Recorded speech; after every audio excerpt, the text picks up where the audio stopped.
And now it's time for Who's Views Reviews with JT and the Whotastic panel.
Can I see your ticket, please, sir? Yes, it's time for us to board Concorde, ladies and gentlemen, as it's the Anthony Ainley version of the Master tonight. Welcome to Master of the Universe here on Whose Views, everybody. Boys and girls, ladies and gentlemen, it is lovely to see you. And yes, we are indeed. What a beautiful piece of machinery that aeroplane was. Concorde, a name that might be new to some of you. Those oldies will remember it very well. That sound when it used to pass over, it was incredible. Yeah. As you can see, Who Views, I'm here with Lex, with Paul, with George. Even though Jumal. With Graham. And this is the episode, of course, where we're going to be doing lots of Isha, Karabula, fish and chips are, and lots of lovely blancmange and stuff like that. It does sound a bit like he's ordering a Chinese, to be honest. It really does, yeah. or a curry, or a tandoori. Yeah. Or a curry, yeah. My first question is, why is he disguised when there's nobody there? He's off his head. He's mad. He's mad. Let's take that a bit further. Why is he disguised at all? It's got some personality. I think it's because the Master's a little bit kinky, George. I really do. He's in the privacy. It takes all sorts, doesn't it? Yes. Yeah, he's in the privacy of his own mausoleum. to be fair, that is the burning question, though, isn't it? Because it doesn't make much sense. I've tried to work it out, and I don't really understand why, but it looks good. It looks good. Grasshopper. Steady on, we'll get cancelled. Listen, we've just spoiled the whole thing for you. If you're new to Time Flight, I'm so sorry. But it's been around for quite a while, ladies and gentlemen, boys and girls, because yes, we are going to be taking you right back now to 1982. Thwarp. Here we go, because this is Time Flight, the final story of season 19, Peter Davison's first season, as we all know, which was first broadcast on the BBC One, 22nd of March to the 30th of March. It was written by Peter Grimwade, directed by Ron Jones. It's only his second production that he'd actually directed. Script edited by Eric Sayward, and of course produced by John Nathan Turner. The ratings for this, boys and girls, get this. Part one was 10.1 million. Wow. In old money. Part two was 8.5 million. Part three was 9.1 million. And then part four was 8.3 million. Now, of course, me being me, Who viewers, I forgot to go and look as to what days this was broadcast. Because it was twice a week in our day, wasn't it? Well, in Peter Davis's era. So if any of you in the chat know, what days was this on? Because it shows me that whatever days part one and part three were broadcast, they were the strongest for Doctor Who, because it dipped slightly for the second one. So I seem to remember it was Monday, but I might be wrong. I've heard this. I've heard it was a Monday in the documentary. It was a Monday and a Wednesday, I think it was. It could be I that. have to say though, the ratings are really high. This is clearly what the public wanted from Doctor Who, obviously. Well, yeah. Well, part Yeah. one, we all know what happens at the end of part 4 in Earthshock, of which is coming more soon here on the channel. Yeah. But this is part 1 after that, 10.1 million. Woo, I say. Good. They were tuning to make sure Attic was actually dead. That's what they were doing. Yeah. Oh, and there he goes, spoiling it again for those who haven't seen Earthshock. Sorry. So sorry, Kirsty. So sorry if you didn't know that. Funky is saying to us, Mondays must have less than on a Tuesday. And Jack Dexter, hi Jack, is also saying yes, Mondays and Tuesdays, if memory serves. That's what I thought, because I remember being at school on the Monday and the Tuesday, and we were all talking about it. You know.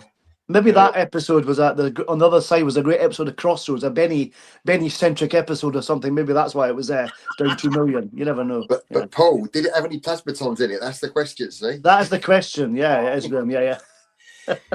So let's get into this then properly, everybody. So I revisited this for the first time in God knows how many years last night for this particular show. And I have to say, I was entertained, and I never thought I'd say that about Time Flight. I have been arguing on the channel that Time Flight, Time Lash are now Twin Dilemma are now classics compared to what we've just had over the last couple of years. But I should put my bias aside, but I'm not going to. I preferred this absolutely because I was. Do you know what, George? George has never seen this before because, of course, he did. Well, I saw it when it was originally broadcast. Well, did you? This is when my love for Doctor Who, what was then current Doctor Who, was very much on the wane. It just moved so far from being this wonderful, quirky, totally unique show to generic, bland science fiction. And actually, this was the one where I can remember sitting there thinking, right, that's it, I'm done, I'm out of here. Oh, I wonder why that was. Monday and Tuesday this week was the first time I've watched these episodes since then. So, a very long time since I last saw them. It is, yeah. As Stephen O'Neill said, part 1 was Monday the 22nd of March 1982, part 2 Tuesday the 23rd of March. Thanks for that. I thought it was Monday and Tuesday, but I forgot to double check. So obviously Tuesdays were not a brilliant time for Doctor Who, and yet they still went with the time slot for EastEnders a few years later. That's all I'm saying. We'll move on. But yeah, I mean, it's a case of I love all the stuff at Heathrow. Yeah. I love it all. I'm so impressed by all that. It's absolutely fantastic stuff. And I love looking at it now from the point of view where we are now, having now known Heathrow quite a bit. Oh, God, yeah. And it doesn't look like that at all now. And I love that whole sort of history of it. It looks great. It looks really nice. Yeah, all the location work is really good. And I think it's a real shame when they go to prehistoric Earth, they didn't do like a Santana experiment and have it on location. That would have made such a difference to it, And I think this story's been slightly ripped off from a Twilight Zone episode. There's a Twilight Zone episode where this plane flies into Jurassic Earth at some point, and you see dinosaurs and stuff. So it's a kind of similar plot idea. I think they had just a nice idea. It's just one of these times where BBC do not have the money, and Peter Grimby should know better. Really, how to as a director, really, shouldn't he? This to me is an example of the budget not being used properly. The first episode is mostly on film, on location, and yes, it looks very, very good at Heathrow. The location is well used, but then you've got 3 incredibly cheap-looking episodes coming after it. Yeah. So and to me, this is where John Nathan Turner fell down as a producer, which always surprises me because he was so good at getting £5 worth of value out of every pound the budget had when he was production unit manager. But when he became producer, he seemed to forget that. If you look at Philip Hinchcliffe's time, whatever money he had, he made sure it was on screen. And the thing looked consistently as good as it could throughout the entire run of the story. Whereas this, you've got 1 good-looking episode and 3 painfully cheap episodes. It's so imbalanced. Do you know what I was thinking, George, when I was watching this? This was one of the rare times when Doctor Who should have been in a quarry. Mm-hmm. I mean, on a quarry. The set for prehistoric Earth was just so bad. I mean, they are so obviously against a painted backcloth. There is no depth of field. The sky doesn't move.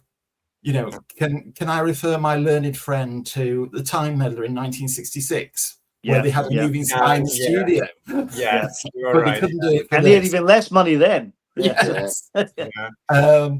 It just looks so cheap. It does. It was such a small set as well. I mean, the actors couldn't take more than 6 paces, otherwise they were out of shot. Yeah. The big Oh, story the that black cloth. Yeah. the big story that Peter Davison, of course, to this very day always talks about is the fact that they didn't have any money at the end of season 19, and he came on and he was like, "Oh my God, you can tell." And I remember years ago at a convention, JNT was asked about Time Flight, and he was asked the question, "Did you really run out of money by the time of Time Flight?" And John went, "Yeah." Matter of fact, yeah. Yeah, it reminds me a bit honest, it reminded me of that film. He made 2 films of it, I think. The Land That Time Forgot, a little bit. Yes. Yeah, a little bit. Yeah, a little bit. Yeah. I just wish they'd Canty Lane's in that as well. Yes, yeah. Yes. Though visually, that looks an awful lot better than Time Flies. Yes, yeah, and that's fairly crap as well. Yeah. I just wish they had gone to the quarry after the lovely Heathrow bits, because as I say, the Heathrow bits are absolutely gorgeous. A lot of you in the chat talking about it as well. Richard Brooks is saying Concorde was a fantastic achievement that was of its time. I still think they should make a newer version. I don't understand why they retired it. Was it because British Airways was down the toilet? I mean, another indicator of how sparse the budget was the shots of the interior of the Concorde. What a mess. Now, it was well known back. Yes, they were done on film, and it was an actual Concorde, but it was known back on the day that there was the waiting list for over a year to buy a ticket to get onto a Concorde. Yes, unless you were Joan Collins. Yes. Yeah. And yet, on this particular flight, there's half a dozen extras and 100 empty seats. Yeah. Yeah. We've had that in the chat somewhere saying something similar to that. AFJ Canal was saying to us, it was better than I expected on a rewatch. I still thought the Master's Disguise was dreadful, but it was all taken seriously, and it reminded me of the Faceless ones. Yeah. Okay, I think that is probably because of the location, isn't it? Yeah. You Robert Payne saying to us, "Call me picky." All right, picky. But I doubt the air pressure of one tire would have started the engines. On that, can I just point out, how mismatched everything was, and I know this is a minor point, but it jumped off the screen at me when I was watching it yesterday. Yeah, was when they're on prehistoric Earth, the wheels of Concorde look like they're off a tricycle. They're nowhere near the size. The steel's a bit wrong, isn't it? Yeah. It's shocking, isn't it? Look at that picture of Patrick Troughton. The publicity shot from Freitas ones. He's where he's next to the wheel. You can see the scale of it. It's all wrong, can you? Yeah. So. Yeah. Robert is also saying to us, I know it's expensive, but there was a serious lack of passengers for 2 aircraft. Yeah. And Digby, hello, mate. I like the plasmatons and the idea that of there being a split species. I like the idea of a time-traveling medieval wizard, but I'm not sure that they quite gelled. Thank you for that. It's interesting going back to this, though, guys, isn't it? I don't know. Does anyone remember? I remember as a kid thinking, when are they going to start bringing up the dinosaurs? And because obviously back in prehistoric times, and we were waiting for dinosaurs, no dinosaurs. But we did get like grey, blobby plasmaton things, which were no substitute. But that was, and then we got Cully, didn't we? So it wasn't all bad. But also, can you imagine what a dinosaur would have looked like? They would have made the purple ones look like I don't know what, wouldn't they? We're the mark about a year early. That'd be it. Yeah. So, yeah. I know I'm picking holes in this, but another thing about the prehistoric thing is the direction is really sloppy because, I mean, Peter Davison even has the line that there's a nip in the air and it's getting cold because the ice age on the way. Yeah. Not one person in prehistoric Earth seems to be bothered by the cold. Why doesn't Peter Grimwade say, "You're all cold, act cold"? Yeah. And it should be much colder than the Doctor. Remember, he went to Antarctica and he didn't feel a thing, Plus, he makes a reference to his scarf as well, doesn't he? Yeah. Oh, I remember being thrilled by that as a 12-year-old. It was the end of Peter's first season, and there's that little throwback for us all. It's times like this, I wish I had my scarf. I still had my scarf. That stayed in my head to this very day. Lovely to hear it again. I bet you thought, George, I wish Tom Baker was back. Probably. Oh no! You should start a second career as a mind reader. Tom with that script though. No. Yeah. Whip it shit. That would have been thrown out of the rehearsal room window. Totally, yeah. Dr. Red Who Dwarf is saying to us the behind the sofa reaction to this story is fun to watch. Yeah, I watched that, and you've got Sarah, Peter, Janet, and Matthew watching it like that. Yeah. A bit like I was. Peter Grimwade loves using the TARDIS, says Darren Reed. There's so much coming and going. I thought that the vicar was going to call and someone's trousers fall down. I like all the stuff with the TARDIS. I liked it then because I just like seeing the TARDIS. You know.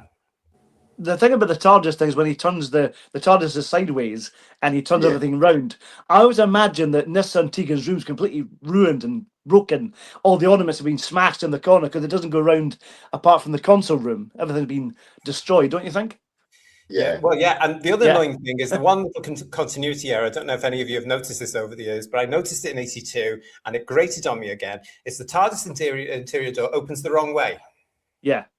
Oh, yes. Yeah. That's the little thing that I noticed back then, and it really annoyed me because it opened the correct way in Earthshock. Yeah. I was just really annoyed, Kirsty. The Davison era was quite. The TARDIS used to always get quite a lot of interlopers, shall we say, in the TARDIS in the Davison era, wasn't there? It was policemen and troopers from Earthshock, and the chappie out of Black Orchid was in there, weren't they? And of course, you had Scobie Stapley and Bilton in there today, didn't you? In Time Flight, I think it was in this particular story. But it's a really weird story because I watched it and tore so many holes up into it. But I like JT said, I found it thoroughly entertaining. But just don't think too hard because I don't really understand the plot. I don't quite understand what the Master's trying to do. I can't work out why were they trying to break into an egg and some sort of egg thing, and people were banging onto a wall. But I did enjoy it. I'm not going to slag it off because I did enjoy it. I found it very entertaining. It's Graham, my least favourite of season 19. Graham, you mentioned plot. That's where I'm wrong. Sorry, I must have been out of the room when the plot happened. We must have blinked. And going back the TARDIS to the location work, the snow looks nice. Oh, come on, yeah. That's the thing, Graham, though, that makes me laugh. Though they got Concorde, they managed to hire Concorde, but there's no way it's going to fly in the snow, is it? Let's be honest. Yeah.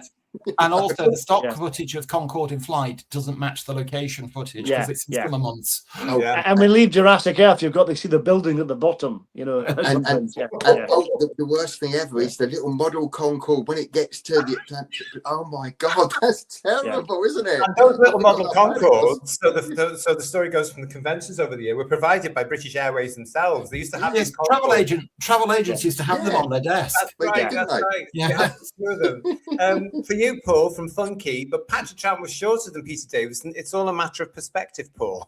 I'll give you that. I'll buy that. Yeah. I'm sure Patrick Troughton was a bit taller than 2'6", though. True, that's true. Yeah. There's a lot of guys in the chat, including Stephen Braddock, saying that there was I'd forgotten about the accident with the Concorde, and that was used as the reason to get rid of it. Although I'd forgotten about that. I still question it. I do, because it was a beautiful plane. It was doing well. Yes, it had an accident. I better be careful what I say. Let's say this. To Bandawani. Hi. Hello. Nice to see you. Welcome to Who's Views. I hope I've said that right. I said that right. Bandawani. I like that. What's it mean? I love that. Thank you. And Cara the Tolkien nerd. Good luck with your forthcoming job applications. That's what I'm saying there. Good luck to you, darling. Do you think, she says, it might have run better as an audio episode? Now, I can tell you about this because I used to record them as an audio on the old C90s as they were playing on the telly. And that's probably why I remember all of season 19, every bit of dialogue, because I used to play them and I'd record them and listen to them over and over and over again. And I can tell you that Time Flight sounded great. Yeah. It sounded great. To be fair, the story... Well, I was going to say, I mean, I'm contradicting myself because I still don't understand the actual plot, but the story has got its good parts. I like the idea of a split personality, like creature, like the Zeraphim thing. And I quite like the idea of the Master. I did like the idea the end of episode 4 when the Master and the Doctor are swapping that, whatever it's called, the, I wrote it down now, was it? A temporal limiter. And but that was a little bit like the Mind of Evil, but not quite as good. In that where they swap in the bit that they needed in the TARDIS. I also like the visual hallucination plot. You know, when Nissa and they first land, and they think they're back on 1982 UK, and of course they're not, are they? I thought that was quite a clever idea. There's quite a lot of the clever sea is so ideas. shocking. It's just the money, isn't it? You can like we were saying, the money is not there. The CSO's ropey, the direction's ropey. It needed an awful lot more cash, didn't it? To be fair. Can I ask, was it previously established that Nissa's had some sort of psychic ability, or was it just a convenient thing that was written in for this story? Yeah, a convenient thing that was written into this story. Yeah. George, are you surprised at that? I don't think they ever played on that ever again either. So it's just one of those things, isn't it? Well, Big Finish did, but they never did TV Doctor Who. Yeah. Oh, didn't they? Right. Stephen O'Neill Finch was I Love Time Flight in 1982, and I still do. I must be in a minority of one. We'll find out when we do Scores of the TARDIS Doors, Stephen. And thank you for the super chat to Jack Dexter, who's saying, I love Tegan's poignant departure, tying up the season arc by having her realise too late that after a year of wanting to get to Heathrow, she really wanted to continue on as part of the crew after all. Thank you for that, Jack. Yeah, that was a shock at the time, guys. Kirsty, you won't realise, but that was a shock. When Tegan doesn't get on board the TARDIS at the end, there was a little bit of an outrage, I have to say. Yeah, I was completely shocked by it myself. And then surprised when she came back in Arc of Infinity. I was like, what? Yeah. I remember writing the letter to the production office going, Dear BBC. Yes. Dear Doctor Who. Imagine my surprise. I was 12, so it was more like, what are you doing? You can't leave Tegan out. You're going to bring her back. What's happening? And tear-stained paper, that kind of thing, Yeah, but on the plus side, of course, I got all the brand new postcards that had just come out, all signed by the cast, including Anthony Ainley. So hurrah for me. Every cloud, that's it, yeah. Now long gone. Hello. There was even Doctor Who months ago, Tegan can't be gone. Tegan can't be gone. She wasn't gone. It was just one of those. It was preempting Doctor Who and any new series from the modern day by decades, wasn't it? It was a cliffhanger ending. It was very Dallas. It was very Daisy. But it worked, I think. Yeah, I'd go as far as saying it was slightly better than a cliffhanger for episode 3. It's terrible, episode 3 cliffhanger. What was that? Remind me. The Master's finally defeated me. The Master's finally defeated me. Said very badly, and said he hasn't really. I bet Davison was corpsing after that. I bet he was. Well, this is the really big issue I have with this watching it. And yes, I know that the arguments there is better than anything that the program served up in the last few years and all the rest of it.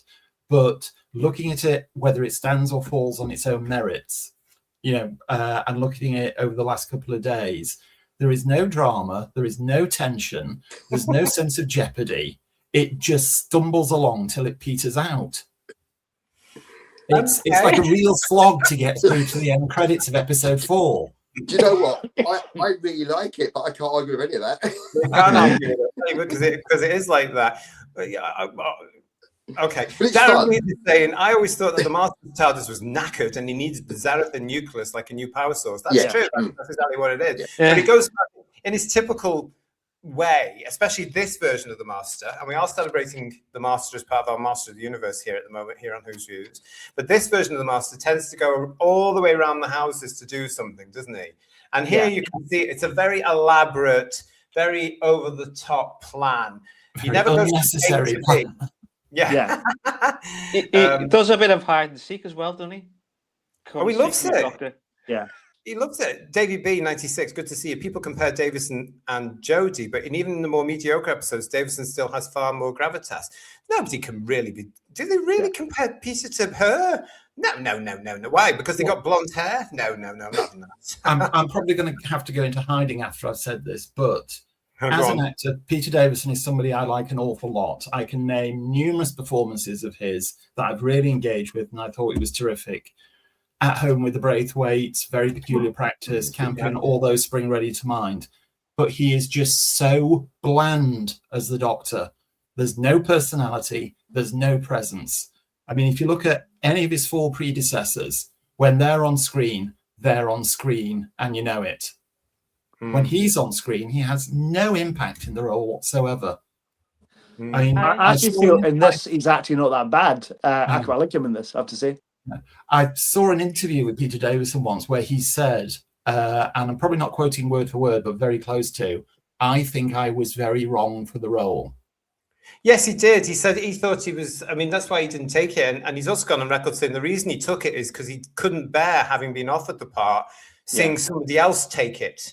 And he also said in the same interview it was way more money than he'd ever been paid previously. So he wasn't going to turn it down for that reason. I wonder why he did it then. I don't know. I might get to ask him one day. But the thing about it is as well, he would be brilliant now as the Doctor. Now. Quite possibly.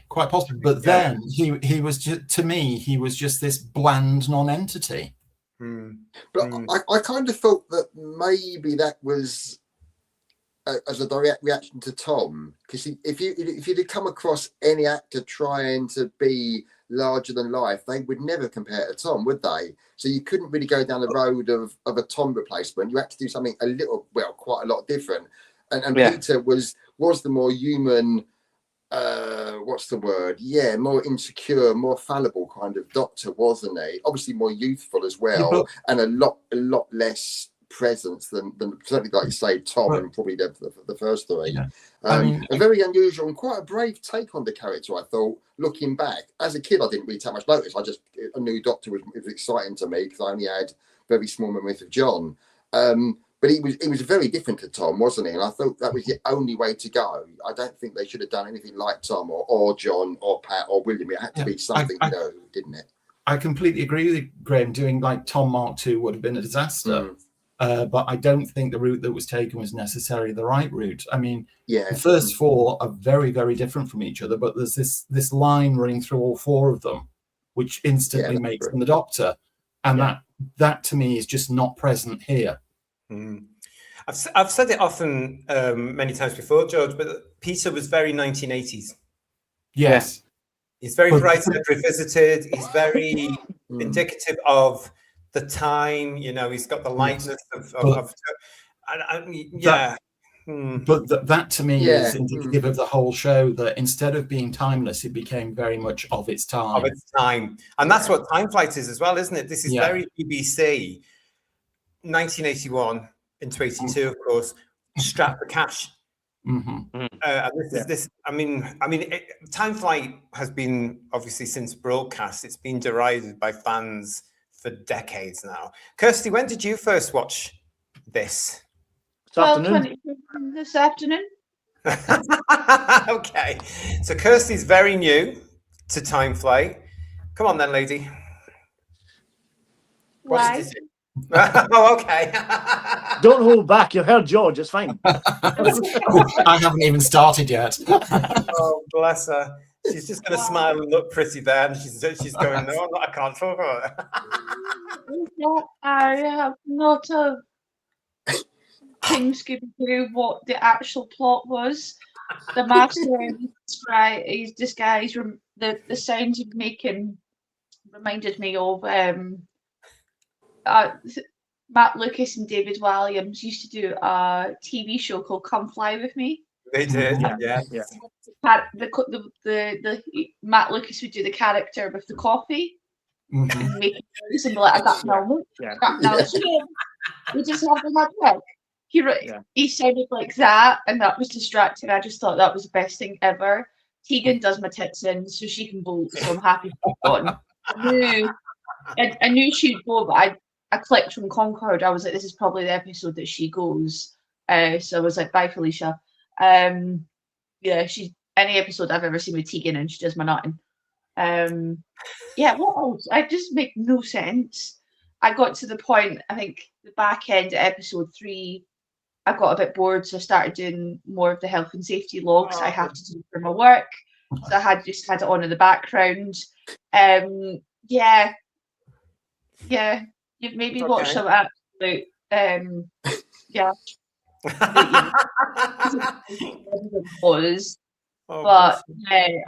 not doing that again. Right. At least she's watched it as part of her education here on the channel into the original Doctor Who. She's got Time Flight out of the way. We will soon enough, over the next week, I'll be introducing her to the Twin Dilemma. And Oh, you've got all that to come. Listen, we've got some comments here from guys in the chat for George. Darren Reed saying, I disagree, George. He drives and is very present in this story, especially in 2026. Yeah, 2026. He's a good doctor, as season 19 was my first season. He's my doctor. Richard Brooks saying, I see your point, George, but I think the doctor in his fifth incarnation was fleeing the Black Guardian, recovering from the most traumatic regeneration of his life and wanting to be ignored. And Davey B, 96. That's all right, George. Thankfully, I've got a lot of his shows on DVD. Last one I got was The Last Detective. Should definitely do some Fifth Doctor big finishes. There's some absolute gems. The Last Detective is superb. He's brilliant. I recommend that. Definitely. As I said, Peter Davison is an actor. I think he's a terrific actor. I just think he was woefully miscast as the Doctor. And that's fair enough. Yeah, that's fair enough. I think what Darren says in the chat there is very, very poignant. If you were there at the time, I was 12. You can overlook it. You don't understand the plot, and I was on a high after Earthshock, so I was really into this.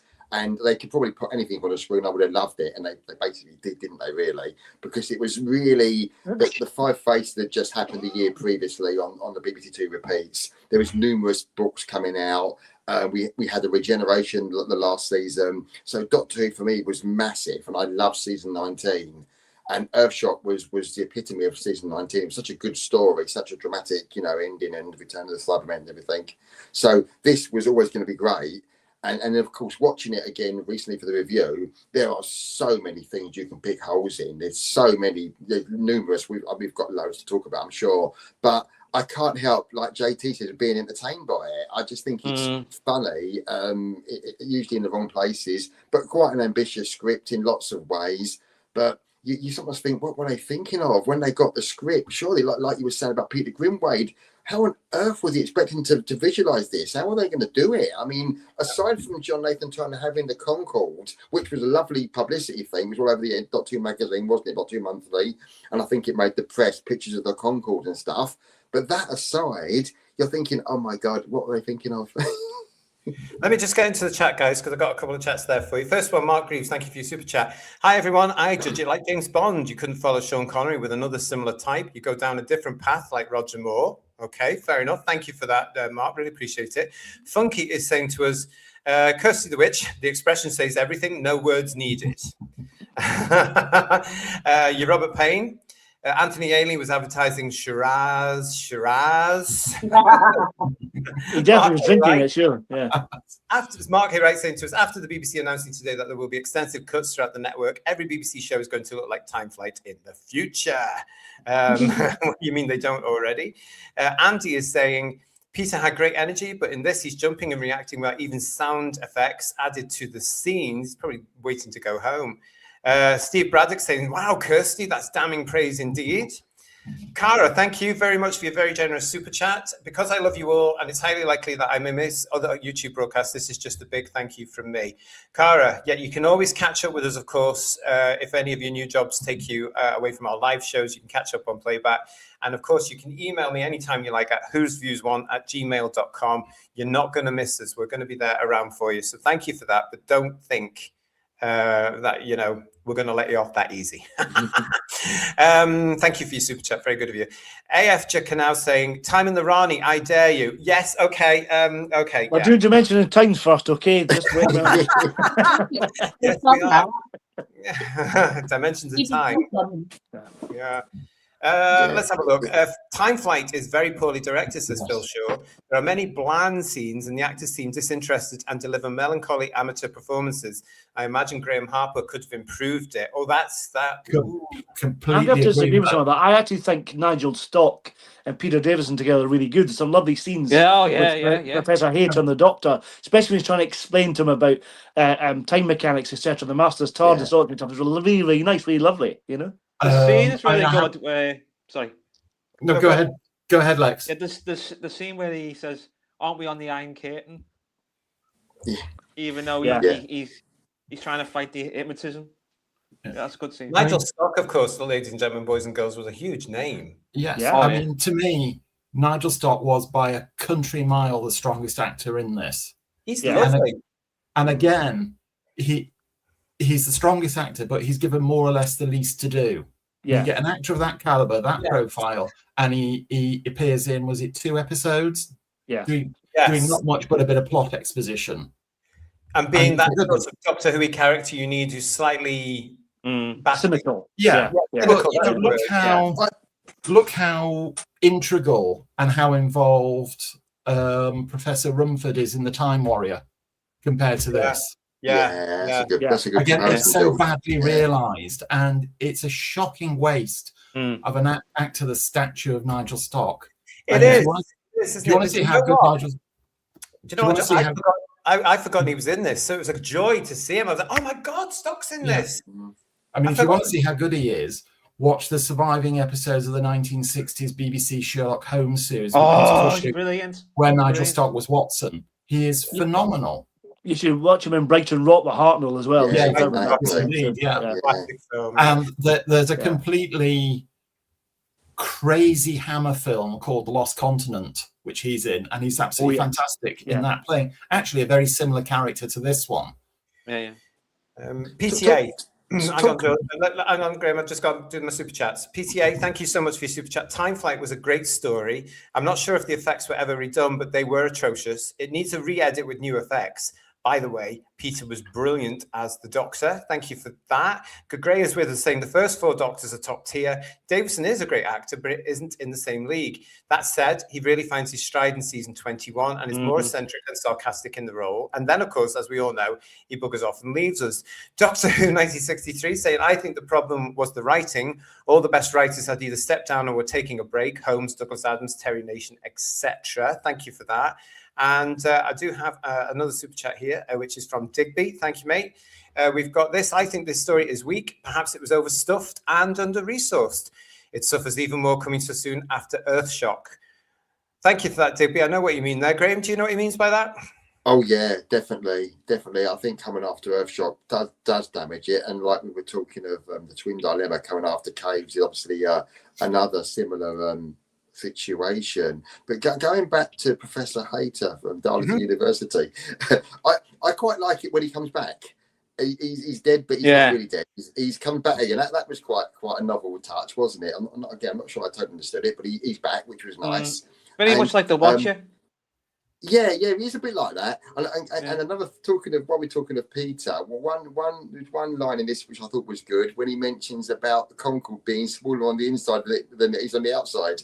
Yeah, that was quite clever in the first episode. So there are bits and pieces that kind of work, but like everyone has said, it did need a rewrite. It just needed like we were saying a bit with Blake 7 the other night. It needed just kind of like rewriting it and tightening up a little bit and stuff like that. But there are some good ideas in it, I feel. But it's a muddled production. It really is. Eric Sayworth says he feels it would have worked better with a different director.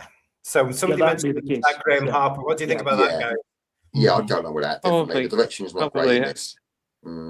I think, though, as well said earlier, that the landscape of prehistoric Earth doesn't really work. And if they had filmed that on location, in a quarry or wherever, or Dartmoor, like Titanic Experiment, we relifted it, to give it more reality, Yeah, I mean, compare this prehistoric Earth TV studio set to the City of Death prehistoric Earth studio set. The poles apart. Yeah, this is a really bad set, George, isn't it? You're so right. It's small. It looks so cheap, doesn't it? And I mean, I can't imagine being I would say, it's sort of like curtain up on Amdram night, but that's being insulting to Amdram. The designer himself, Richard McMahon, has said many times over the years in both interviews for Doctor Who Monthly and now also, of course, on the DVD and the Blu-ray. When it comes to Time Flight, he justifies himself and puts it through by saying it's not how it was supposed to look. The lighting was off. It should have been down. It should have been this. I still think, as I said, location would have been. I really don't know why they didn't just say, "Okay, we're filming at Heathrow. Let's go 40 minutes down the road." Yeah. It would have added, like Paul was saying, it would have added it so much more. I don't think it would hide parts of the script that were not up to scratch, but it would look better, wouldn't it? And we'd probably look at it in a bit more kind of eyes, sort of thing. Well, they'd be slightly kinder eyes, because it is still a script that Yeah. Do we like what about the Citadel? The script for the Citadel and Khalid's little lair. I mean, that's very, very 80s Doctor Who to me, with his little ball scanner thing with the bits. Look, he looks into it, doesn't it? And stuff. Jumal. That's very 80s, isn't it? Very. Yes. How does he have the ability to see absolutely everywhere?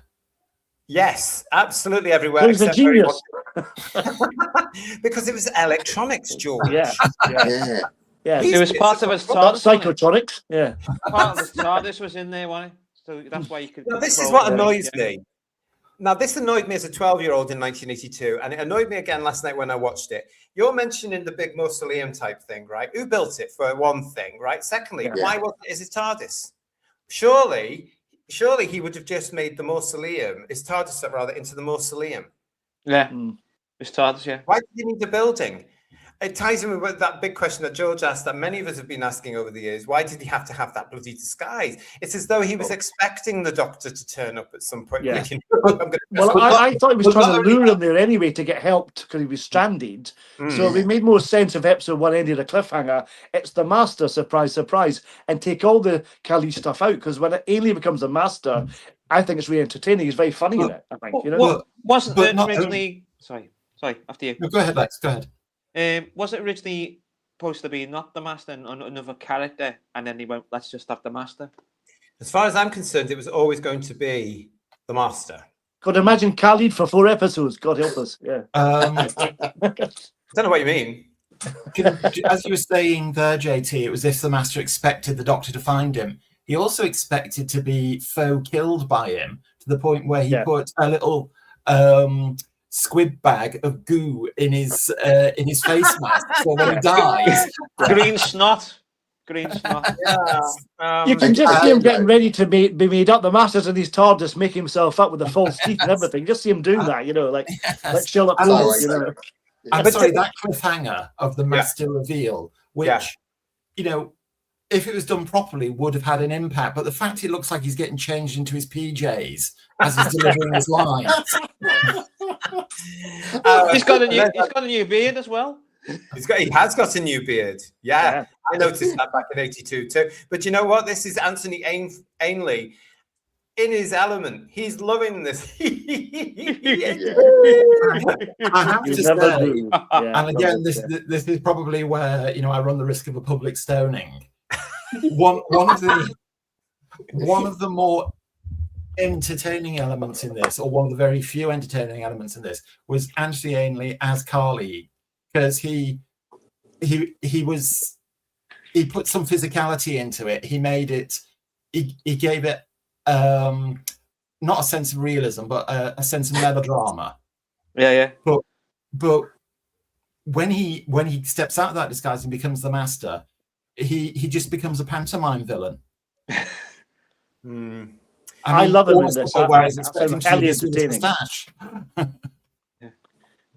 Go on, Paul. I said I love him in this. I find him highly entertaining. He makes me laugh. Particularly, it's not as good as the Master in Claws of Axos, when the Master gets into the third Doctor's TARDIS and tries to fix things in it. But there's some funny moments when he can't get to work and he bashes the door handle to get the TARDIS in a huff and goes off and stuff like that. He's it's really very funny to watch. He goes, we've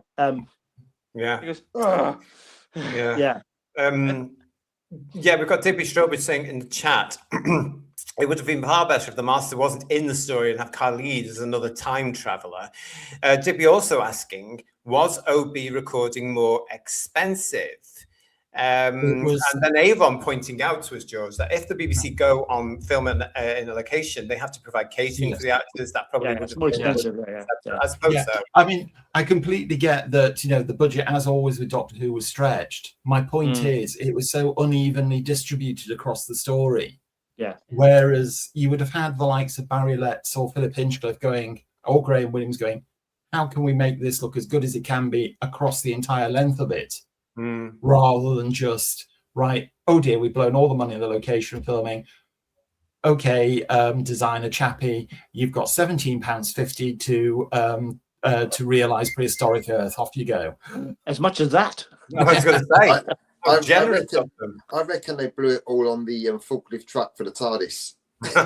Well, that's another little point that I thought was a bit of a plot hole is, how did they get the TARDIS from Terminal 1 into the cargo hold of Concorde? I have no idea. That's what we have to. That's why we're fans. We have to hold our disbelief at some point, don't we? Because even when you notice now, the TARDIS materializes in one of those old sort of holes in the roof where the lights were in. So the light can fit in. Yeah. They've all now gone from Heathrow. It doesn't look like that anymore, of course. It's changed a hell of a lot. Davey B saying to us, when you look back, Earthshock would have been a great season close and have viewers going nuts for the next season, whether it still would have been Arc of Infinity, just written differently, or a new one. That's a good point. Funky, thank you for your super chat. The Master is a narcissist. He expects the Doctor all the time. Would probably have sulked and given up if the Doctor hadn't shown up. Paul Richards is saying Professor Hater, Darlington University. Gray is saying, quite rightly, it's all a bit silly, isn't it? The Master as Khalid make no sense at all, and it's cringy. Well, I don't know at the time. Did any of you guys at the time realize it was Anthony? No, I didn't. No, I didn't at the time. No. I didn't. I seem to remember, yes, and I remember watching the credits and whatever anagram was used of Tony Ainley just was so obvious. Well, I've got it for you. I've got it here. Yeah. Is that Niall Tony or something like that? Here it is here, and there you can see Leon Nai Tai. Yeah, something, as Khalid. Leon Knight. That was so JN. They worked really hard on that one, didn't they? Yeah. But do you also notice on that as well that Matthew Waterhouse is there as Adric? Now, I remember seeing that in that edition of the Radio Times thinking, oh, hang on a minute. And then putting this whole story together thinking they're going back for him. But didn't J&T put that in because it would have been in the Radio Times before it was broadcast for Part 4 of Earthshock? That was why he tried to keep it a surprise. I think he just, absolutely. And if you look at Part 2, there's no cast list. Yeah. Oh, yeah. Yeah. You know? So, it was definitely, he was very good at this, GNT. It was Radio Times protocol that if a program was on more than once a week, the cast for the entire week appeared on the first listing. Yeah. And there was always something saying see page whatever forecast on the same episodes that week. And you had to look back. Yeah. Yeah. Yeah. I recall back in the day when it went out, this got criticised for the Adric's lack of mourning for Adric. It was a couple of seconds at the start, wasn't it? And then this Crystal Palace and forgot about him, sort of thing. But I mean, I suppose you couldn't really have. I mean, if they had a lengthy, morbid discussion, and Davison does say, "Don't ever ask me to do it again." Quite forcefully, doesn't it? I won't go back. I won't save him. It's a fixed point. I'm not going to change things. But I remember back in the day, letters in the Doctor Who magazine saying that it was callous and there was not much consideration for people's feelings, and like we forgot about Adric within a couple of minutes after he'd gone, sort of thing. Yeah, it's easily explained that the Doctor didn't like Adric. That was the thing. So I'm trying to get rid of him. Here we've got a confession in the chat for us now. Don't worry, JT is here. And I'm here to take your confession if any of you would like to confess at any time. Don't you worry about it. But this is from Jethrick, and he says, I have a confession to make. My name is Jethrick, and I love time flight. I think it's all to do with the rather wonderful aircraft crew. Well, your confession has been heard now, Jethrick. I hope you've got that off your chest, and I hope you're feeling a lot better. I mean, the big story of that, of course, was that they got the approval of the British Airways HR team anyway, didn't they? Saying they were just camp enough, I think they said something like that. But do you think what I liked about it as a kid as well was it to me, especially episode 1, was very Pertwee-ish, wasn't it? With the mention of unit, the modern day location. So and we hadn't had much of that back in the days for quite some time. And I thought, and you had the Master. So again, it was going back to that Pertwee era, which I was devouring in Target book sort of thing. So it came at the right time, really. Again, it all boils down to what you enjoyed as a kid. It's hard to trash it now as an adult, but equally, if you're being objective, you can rip it to shreds. There's so many obvious I ripped it to shreds in 1982 as a 12-year-old. I mean, I didn't even watch when the video came out. That's VHS, boys and girls, the old format from the old days. I never opened it. It was just on the shelf. I never watched it because my experience with Time Flight as a 12-year-old originally was just like, what a load of poo. And it came right at the bottom of that year's Doctor Who Monthly season poll. Did it? Yeah, I was trying to think what it did. And I never went back to it. I listened to it occasionally on the C90, which sort of cemented my, this isn't that good. So, but I do, it was sealed in the cellophane in the VHS. I checked with this DVD. That hasn't been opened either. And so it was the Blu-ray. I got to see it on the season 19 Blu-ray. Because I've just never gone back to it. But I'm glad I did. I'm glad we're doing this review because I did go back to it. I prefer to Photo Doomsday. Photo Doomsday is terrible. Yeah, I do, I think. Yeah. The Master's not in that one, though. No, Stephen true. O'Neill is saying that Anthony Ainley played the Master in Doctor Who for 9 years, the longest-serving actor to appear as a regular character in the TV series history. On and off. Yeah, he did, didn't he? Yeah. It's brilliant. And Philip Shaw saying to us, there is absolutely no reason that the Master dresses for the occasion. I see what you did there. Anthony Ainley had to be careful taking the mask off as it might have taken his wig off. Yeah. You wear a wig? I am shocked by that news. There must be a take when it's come off. There must be. They might have cut it there and then redone it again. As Tom Baker says on a DVD commentary, Tony Ainley. Yes, darling. And we've got here as well, Time Flight was one of my favorites, says Jess Corbin. Good for you, darling. That's great. Paul Richards not being as kind by saying the plasmatons are basically walking grey turds. It's a little bit more noticeable these days, isn't it? Yeah. I looked at them in horror last night, as I remembered. Now, I have to say, I have seen one of these things for real, because Connor Hart has one in his Carnival of Monsters exhibition. And I've seen it. And yes, I don't actually really want to see one again. But there you go. There they are. They are dreadful, aren't they? They're absolutely. They've got Sensorite feet, though, haven't they, as well, I think? Yeah. And a lot of fairy liquid used as well. Yes. Yeah, all the bubbles. Yeah. That blew the budget. I got a bit of a Three Doctors vibe with this, though, with like Khalid being on Omega and the Plasmatons being the Gildars. A little bit of a Three Doctors vibe on a budget without the actors. Don't Well, the 5 Doctors, they use the same plot in this, where they have the Phantoms of the Past. Of all the encounters he had with Magic and all the So they used that again, didn't they? Melka suddenly gets a monster roar in this. On the soundtrack. Like, where did that come from? I think Eric loved his pterodactyls, didn't he? Because they pop up in this. Because he created them in Mindable. Yeah, of course, didn't he? And they're mentioned in things, aren't they? Throughout the Davison era, the name pops up a bit. Other Team Clavic Mines and stuff, and all that palaver. So he loved his pterodactyls, didn't he? He got them into quite a few little bit of money. That's that. I mean, Moffat and RTD did it all the time. Fickle. Stephen Braddock is saying to us, Paul, that's you, Paul. That Twilight Zone episode was called The Odyssey of Flight 33, and it has a Brontosaurus in it, filmed by Willis O'Brien. Bigger budget than Time Flight, I bet it is. Yeah, and it's stop motion animation as well. That was interesting. Willis O'Brien did the stop motion animation for the 1933 King Kong, so I've not seen it. It would have been exemplary. Dalek Shalom, hello to you. Khalid's humble manner made him all the more creepy and cold. I sort of know what you're talking about. Slightly on a tangent here, but when I was watching this, I thought to myself, Khalid just looked like a Temu version of Magnus Greel. Yeah, it was the same cloak. Yeah, definitely. Yeah. Yes, you see, now I'm never going to ever forget that, and I'm going to mention that. Well, this was something you won't forget as well. He reminds me of Dick Emery's vicar, probably the teeth.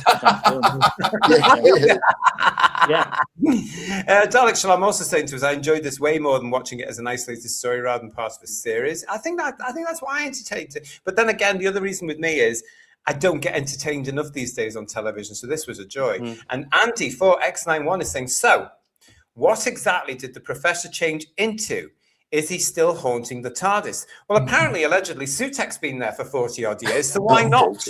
There's a plot thread for any new producer coming in. Oh, I tell you what, we'll bring the professor back from Time Flight. And Billy's driving it now as well. He could be the time rotor. I told you, you know. I'll have a Sutek.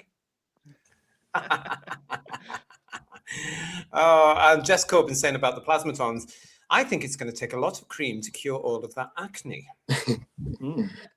What do we think of Tegan being an air hostess and getting the passengers on the plane? Episode 4.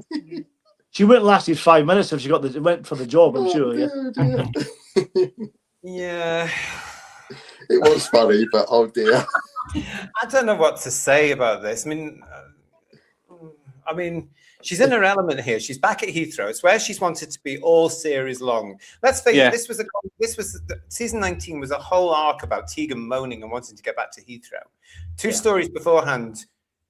One story beforehand. She's like, I'm not too sure. I'm not sure. By Black Orchid, she's happy, isn't she? Do you know what I mean? Yeah. And here she is now back in Heathrow, and you can start to see the doubt coming back into this. And Janet knows she's coming back, so she's acting here. She's putting all this into the character of Tegan. But I don't know. I still find Tegan, with hindsight, very annoying.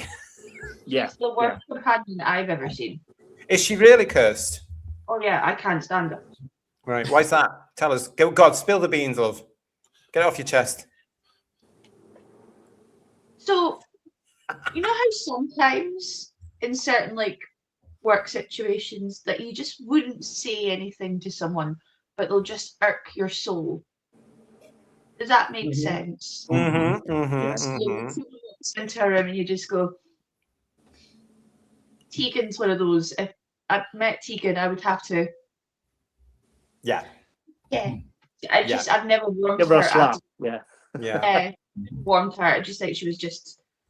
Nissa's a better companion. Nissa seems she's way cooler. I've seen a couple of episodes with Nissa now. But yeah, Tegan. When she's standing there, I was like, okay, bye. No, I get you. I think they overdone the feistiness with Tegan, didn't they?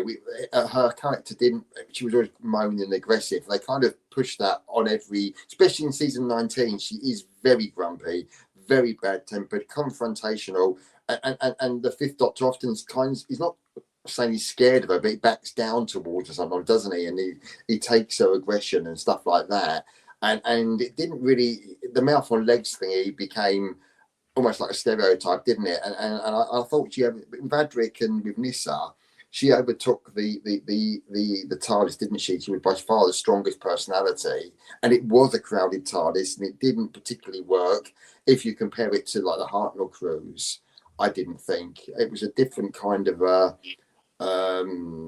companion sort of thing. Really, I thought a different kind of a dynamic. Going back to what I was saying before, Graham, what you've just said, I think is one of the underlying reasons why I think Doctor Who became so flawed for me at this point and lost its charm. You just said that she was the strongest character.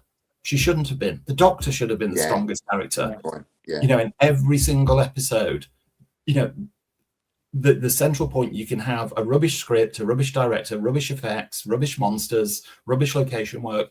If you've got an actor who's on point, who's playing the Doctor, who is commanding every scene that they're on screen for, you've got a show that's worth watching.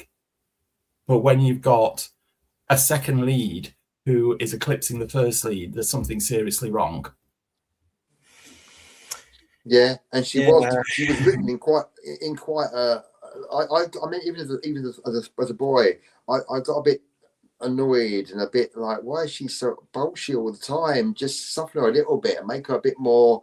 But I think what I did like about her, which is a funny thing, not so much her, but I like the way she stayed around, conversely, for a long time, because it seemed when I was very little, you had Sarah had been there for year dot sort of thing, and previously Jo Grant a long time, and then we had a quite a quick turnover of companions. So to have one for quite a long period of time gave the character longevity, but they didn't really expand much on that, did they?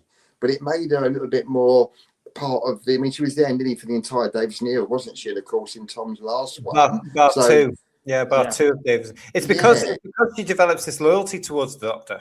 Yeah, that's all, and that's not played enough. It should have been played here. You sort of get this whole thing in Arc of Infinity where she is, oh my God, it's him again. I've got this chance again. They did it better with Donna, actually, in the remake. That whole thing of remake. But here it is with Tegan. But the fact is, she's heartbroken when she sees the TARDIS dematerializing without her. Heartbroken. But to go back to a normal life. she loses her job and all this sort of stuff we now know. But yeah, she's developed by that point.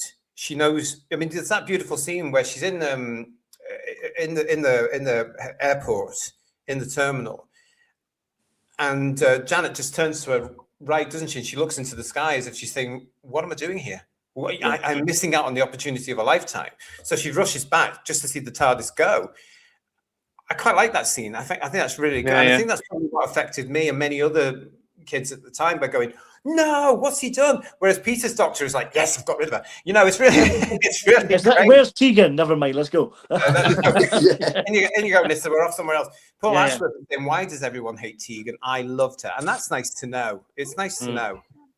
Peter Davis's reaction when she comes back in Arc of Infinity at the end of episode 4, that when his face is tripping him, we realise she's going to come in again. It's fantastic. It's very funny. Yeah. Tegan's a lot better than certain 21st century companions molded in her image as funky. Yeah, but I would agree with that. I think Tegan is a stronger character, even though she doesn't get much development. I mean, but I've got I'll always have a favourite spot for all the original companions of the original series, more so than the new reboot ones. It's good to see you all in the chat. Thank you very much for joining us for this. Our review of Time Flight. A lot of you requested this, so this is why it's been put into our Master of the Universe season, where we're celebrating the Master. We'll talk more about the Master in a second, because Philip Shaw is saying to us, the Master is a pantomime villain in more ways in this story. He's like Widow Swanky. That's when he's Khalid, I think. I mean, God love Anthony Ainley, and we do love Anthony Ainley, don't we? I mean, he lived and breathed the Master.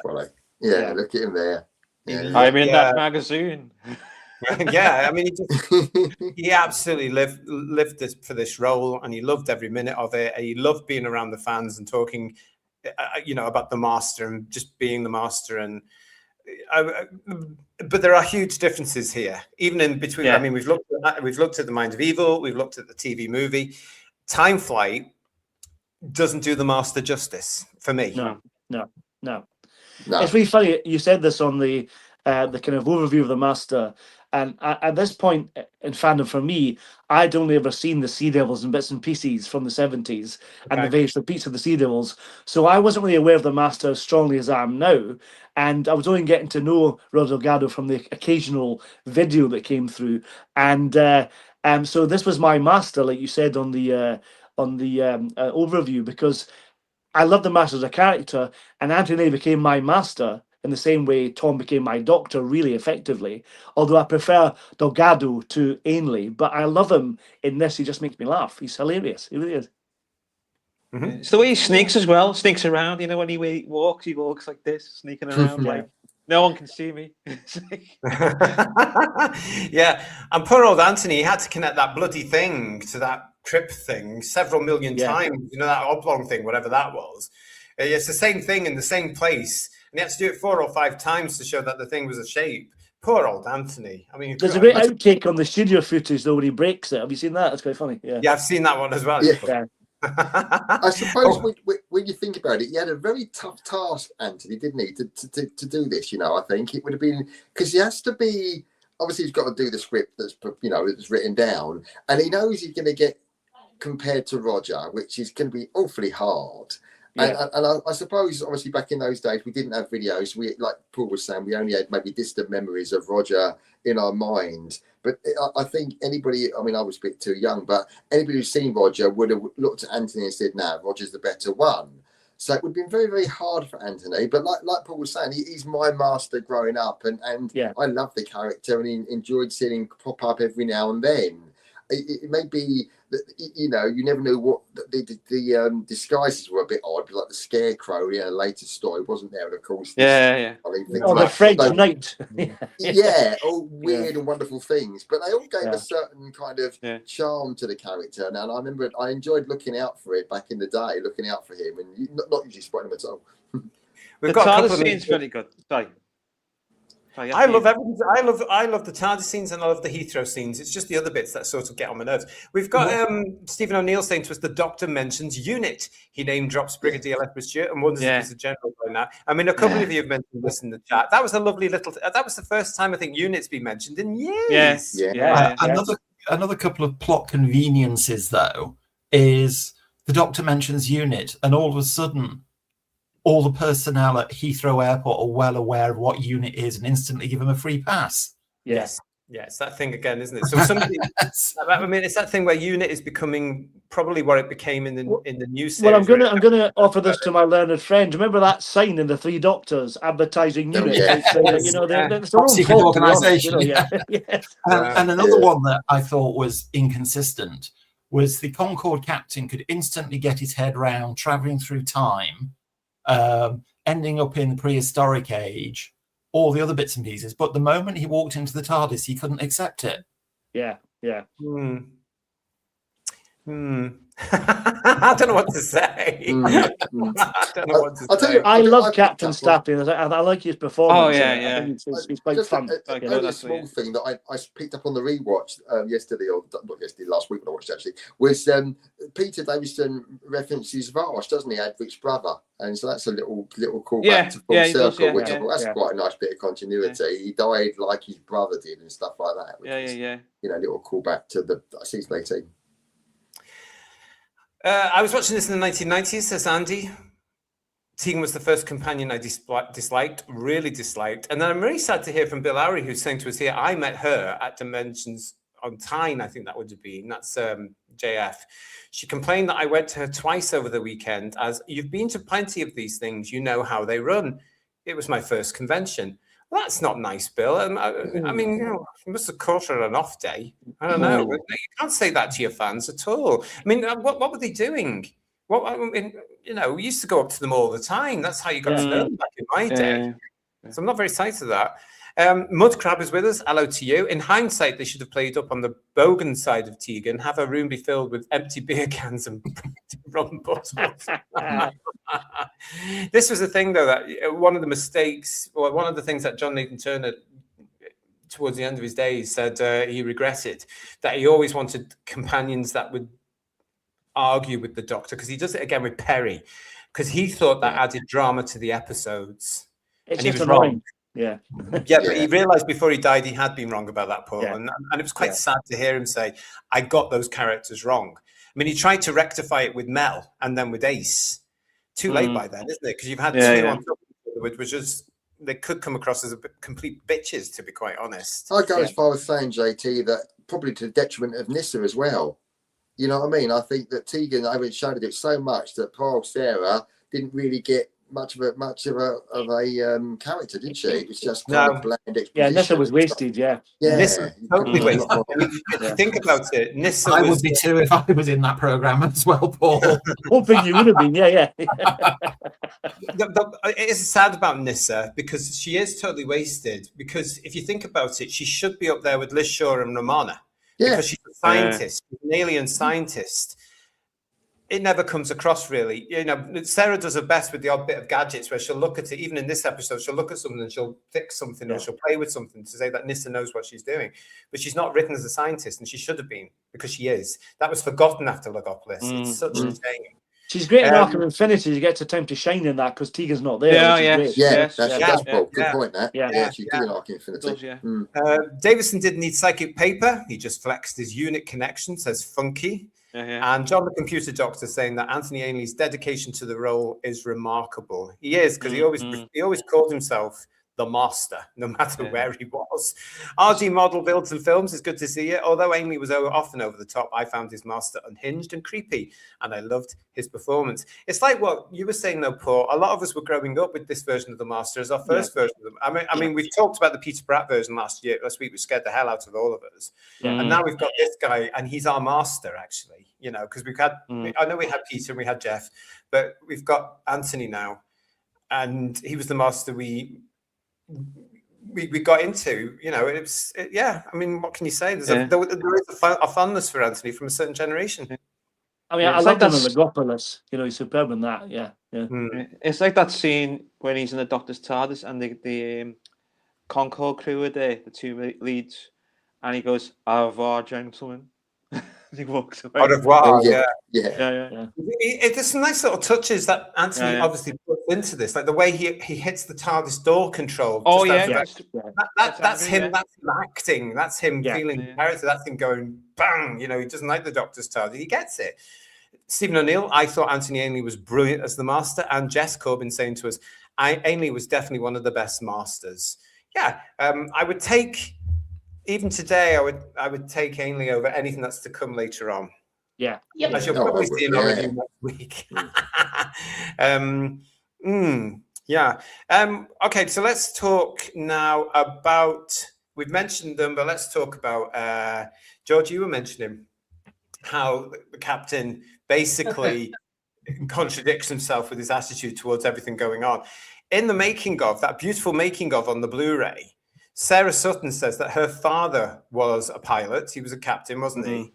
Yeah. And she loves this bit, this particular scene where the two of them are trying to work out how to fly the TARDIS. She says that is exactly what the pilots of the old British Airways would have done. And I just love that. I love the fact that these primitives from Earth who fly this massive, big, beautiful piece of machinery can look at a time and space machine from another planet and go, we'll have that. It's just bizarre though that the skills are compatible, though, isn't it? It's very British, though, isn't it? Yeah. Very British. Yes, we've been trained and we can fly this thing. Oh, bugger. I love it. It's great. I love that scene. I quite like Captain Stapler in this, but I whenever I watch him, he's Brian out of the Brothers to me. So I watch him like that. He's quite good in that. I quite like his performance in this. You know, it's quite nice. When he puts Professor Hayter in his place, I love that when he talks about having a healthy respect for the Doctor and blah blah blah, and we're going to do what he says, so you shut up, kind of thing. It's wonderful. Yeah, it's like Nigel's character. He sees the task, go, oh no, I'm losing. I'm hallucinating. It's not real. It's not here. It's not real. It says we can see it. He says, "Oh, it's happening to you." Yeah. I tell you what I did find was I was quite surprised how bad she was the lady air stewardess. Angela, yes. I made my name.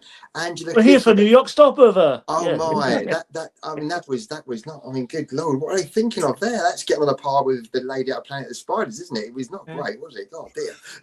Oh, the lady in Time Lapse as well. Yeah. Can I just tell you as well? We're looking at these scenes with Angela on Concorde.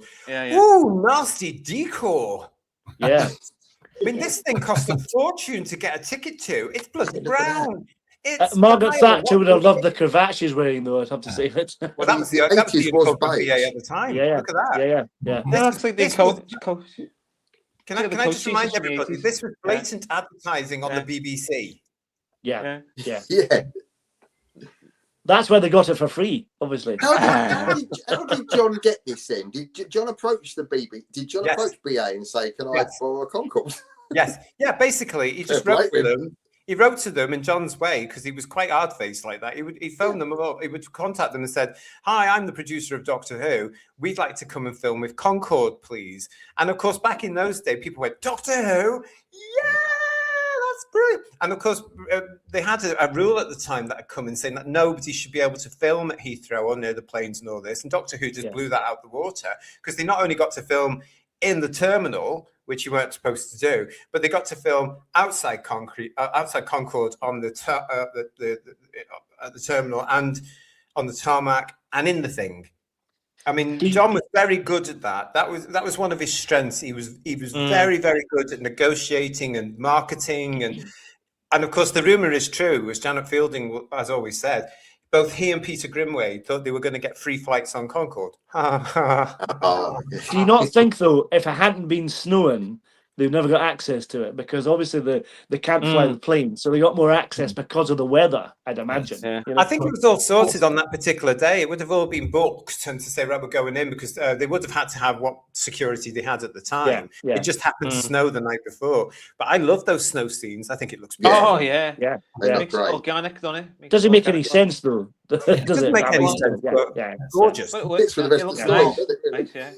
Not specifically to do with this, but again, another big plot hole in the story for me is how handy was it that they just happened to have another multi-million-pound Concorde standing by, doing nothing, fully fueled, ready to go down the time curve.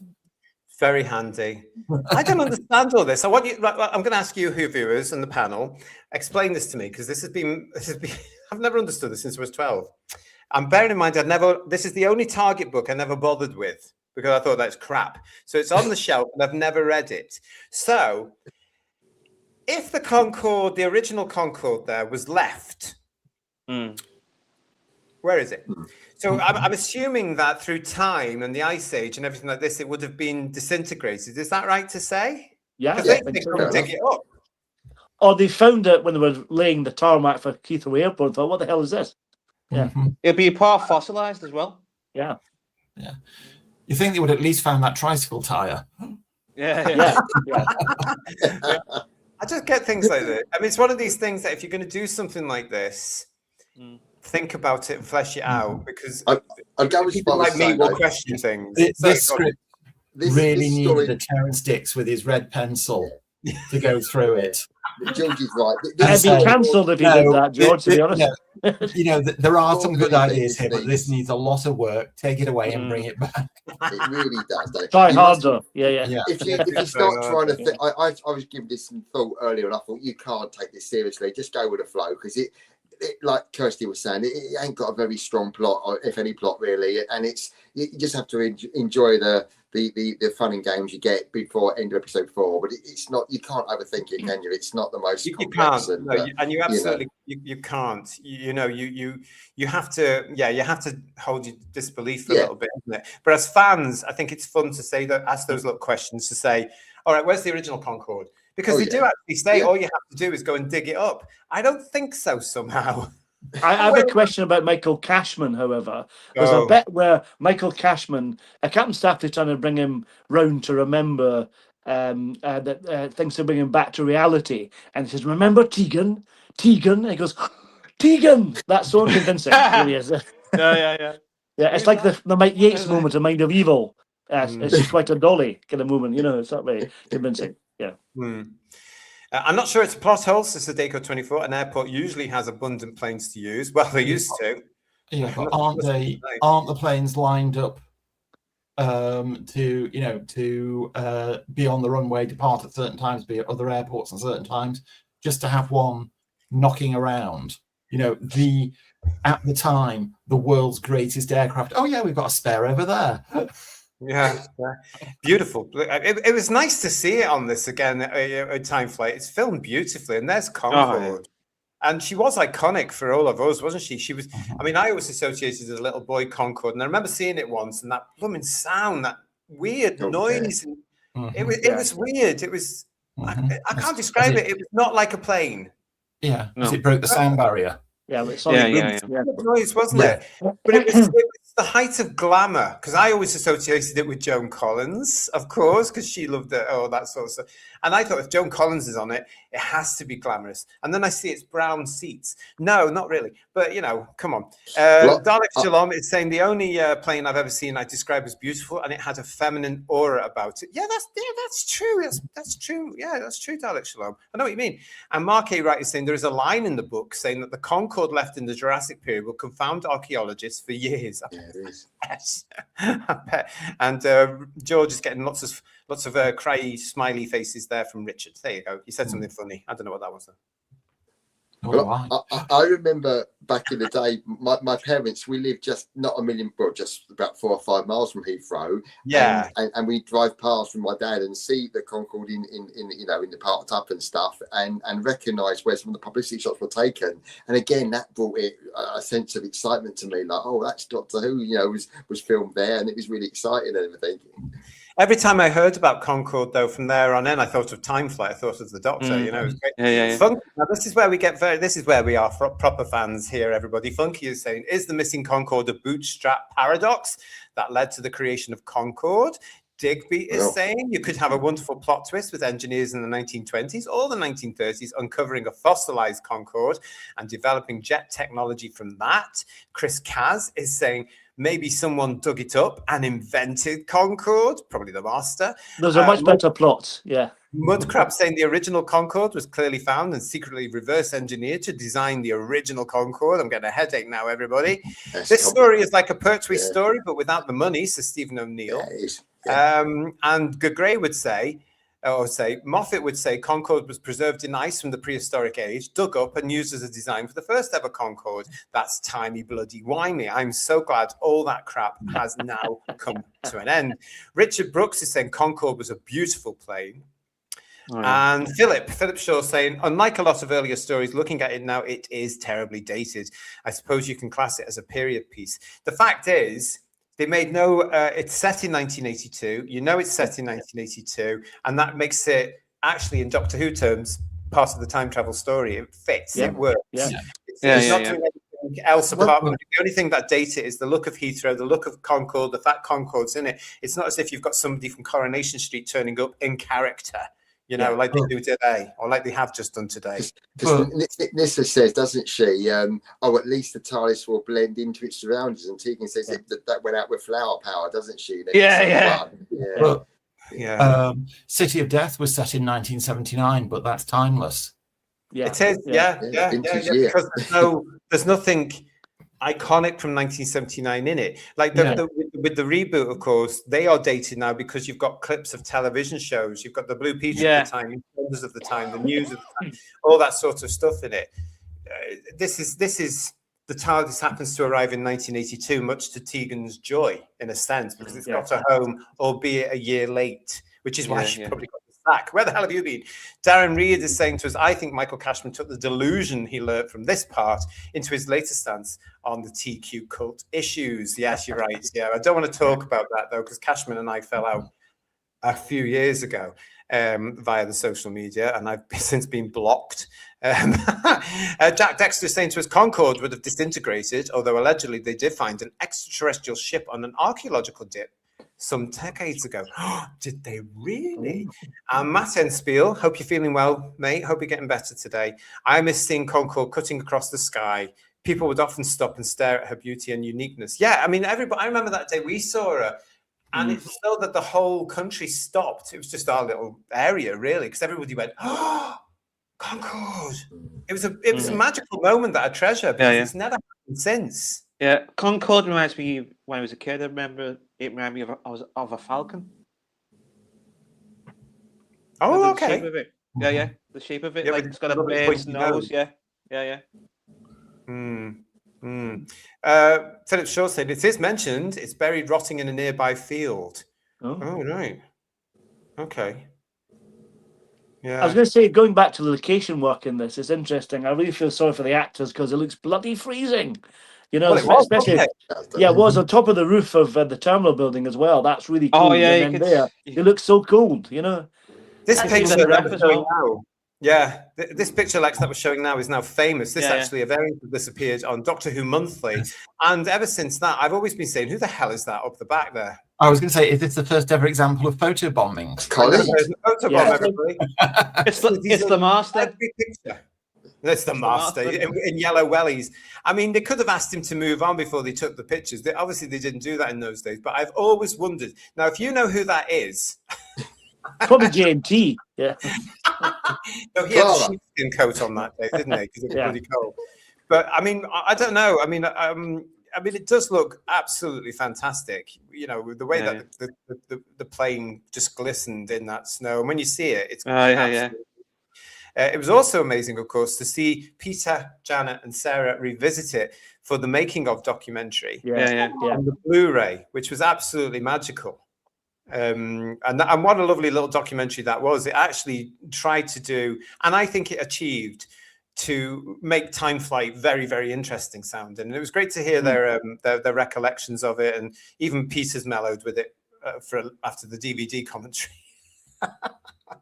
If you don't know the DVD commentary, or was it a convention somewhere? But there wasn't. He said that it was rubbish. And was that on the Doctor's video, the BBV one that came out a few years ago? It was one of them, wasn't he? Saying that Time Flight was the worst one. I mean, come on, he's allowed his opinion, and you know what Peter's like. You know, he'll say it as it is, won't it? I do want to say though, again, we were talking about it earlier on. We were talking about the set design for the prehistoric terrain, which is terrible. It's absolutely terrible. It is very cheap. You can see the carpety thing lifting on certain occasions, can't you? The soil's just been thrown on it. Looks terrible. So we've discussed that. But I do like the chamber that Khalid is in. Oh yeah. There's lots of recognizable props in it. I like it. And his line, "Welcome to my sanctum, Doctor." Yeah. Yeah, I don't know. I think for the fact that it's not a cheap show, and this is everything repurposed or grabbed, or I quite like it. I think it looks nice. I think it's the best of the bad bunch. It is, isn't it, George? That's exactly it. Yeah. Question about the costume. Like was the that scanner used? thing was quite iconic. Oh, sorry, Graham, go first. I was just saying, I quite like the scanner ball thing that he looks into. That one, do you think it's the Zeraphim later on when the two Zeraphim have been a yin yang? Let me just see what Lex was going to say, and then we'll come back to the Zeraphim. Go on, Lex. What were you going to say? Was that costume used in Tales of Wang Chan? That costume? No. You wouldn't be popular with the designer who spent a little bit of money and time making this thing on 20 pence. No. But no, it's it is original for the show. It doesn't. The Zeraphim. You wanted to mention the Zeraphim? Yeah, I just thought, with these two, I'm not quite sure. I'm not totally convinced by the actual costumes or anything, but it's an interesting idea. I thought a bit of them like basically arguing amongst themselves in a way, isn't it? But yes, again, the costume is nothing to write home about, is it? No, they give me Axon vibes a little bit, don't you think? Axon vibes, and also the androids you've mentioned of the Peter Davison era as well, the Raston Warrior robot, the Earthshock androids, the Caves of Androzani androids. It's got that sort of feel. We have to blame the Zeraphim though for the appearance of Chameleon, because that's where the master got Chameleon on Zerafas. So blame them. It is an interesting idea though. I quite like this whole thing of this entity. And it's got the Jekyll and Hyde influence side of it there. The fact that it's talking to itself, the good and bad. That should have been the premise. I mean, that should have been the premise a little bit more, shouldn't it, really? They maybe highlight the danger of that a little bit more rather than the master. Very Cain and Abel, wasn't it, as well? Yeah. Brothers, brothers. So. One's good, one's bad. Yeah. Dalek Shalom is saying to us, guys, the dodgy sets give it a stage play feel. Well, that was typical of the BBC of the day, though, I think. Yeah. That's how they did it, wasn't it? There's just full wall, basically, and play to the camera. That's how they did it, though, I think. Yeah. Paul Richards is saying, I like the studio landscape. It reminds me of old tacky science fiction sets. That's because it was a tacky old science fiction set. What else we got? Thank you very much. Digby saying they remind me of the Ultra from Blake 7. That's the Zeraphim. Yeah. Sarah Sutton says, good Gray. Looks so happy in that photo in front of the Concorde. The poor cow had no idea she was next to the chop. Well, apparently they all say that even though they didn't really enjoy Time Flight, they did have a great time filming it. And they loved the location stuff. They were very happy with the location stuff. And as Peter Davison always says, and then he walked into TC5. And he sort of said, hasn't he also said somewhere, guys, it was Time Flight where he started to know he wanted to go. Yeah, that's what. There was rumours then, wasn't it? Yeah. There was rumours then he wants to go. Right. Oh, bless. And then you get Arc of Infinity. Yeah. My sister's in the chat and she's saying, wasn't there two Concords? There were in this story, darling. Yes, there were two Concords. Yes. And one of them is still out there somewhere. In fact, if anybody's free next weekend, should we all nip down to Heathrow, dig it up? Dig it up. We'll earn a fortune. Call that convention, GT. That's a great idea, yeah. The Concorde Up Digging Party Convention is on your way to Whose Views exclusive. We'll be dealing with it more very, very soon. £45 per ticket. Oh, no, don't, Darren Reed. Stop it. In the next Bog Vanish release, they'll dig up Concorde and find River Song at the controls saying, "What kept you, sweetie? Please don't." Oh, no, please. I'm sure they've done that already. Yeah. It is like something they would do, isn't it, really? You know, any of these writers. Oh, gosh, lots of you in the chat with us as well. Stop it. I'm towards them. Dalek Shalom, guys in Seraphim suits are a nightmare on cycle routes, aren't they just? Aren't they just? They're coming into the middle of the road now, aren't they, Dalek Shalom? I'm very tempted to knock them over, but apparently there's some sort of law against that. Yeah. Claims discount. Sadeko was saying this doesn't seem to have the richness of a stage play, though. I know what you mean. Jess Corbin, yes, the theatre backdrop curtains, another dab of paint. It's like what you were saying, though, George. I mean, it is very much a cheap cyclorama, isn't it, really? And a background drop, and it's a shame. I mean, today you get away with it with the visual technology. You could have the thing going. I can't think of another Doctor Who where it's so obviously a really cheap small set that's so unconvincing. As I said before, compare this to Prehistoric Earth and the City of Death, and there's just a world of difference. Where it sticks out the most, though, is when I think Tegan and the Doctor are rushing towards the Citadel, and they go, "Oh, there it is!" And it's like it's there. It's so obvious. It's just there. There's absolutely no perspective at all. And as I said, actors couldn't take more than 6 paces, otherwise they were out of shot. Or they'd fall off the stage set. Yeah. It was all raised, wasn't it? Yeah. I don't know. I still point out to you, panel, Who viewers, I still think that the whole mausoleum thing should have been the Master's TARDIS and not that blooming pillar. Yeah. I agree. It should have been his TARDIS. Because we could go and dig that up next weekend if everybody's free as well. Why don't we look for the both of them? It'll only take us a couple of hours. And then Carly's costume will be there as well. I have to say, with that mausoleum, though, there was some spectacularly naff. This is really heavy acting. Yeah. And somebody lifted a piece of corrugated cardboard off the side.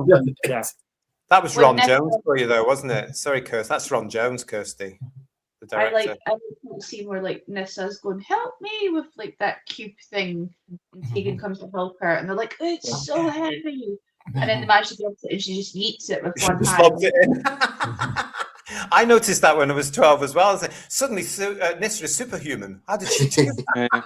and the animus as well is a bit peculiar. The thing, the kind of collective intelligence of the Seraphim. That's a really weird thing, isn't it? Yeah. The blobby thing. Yeah. What is that? Yeah.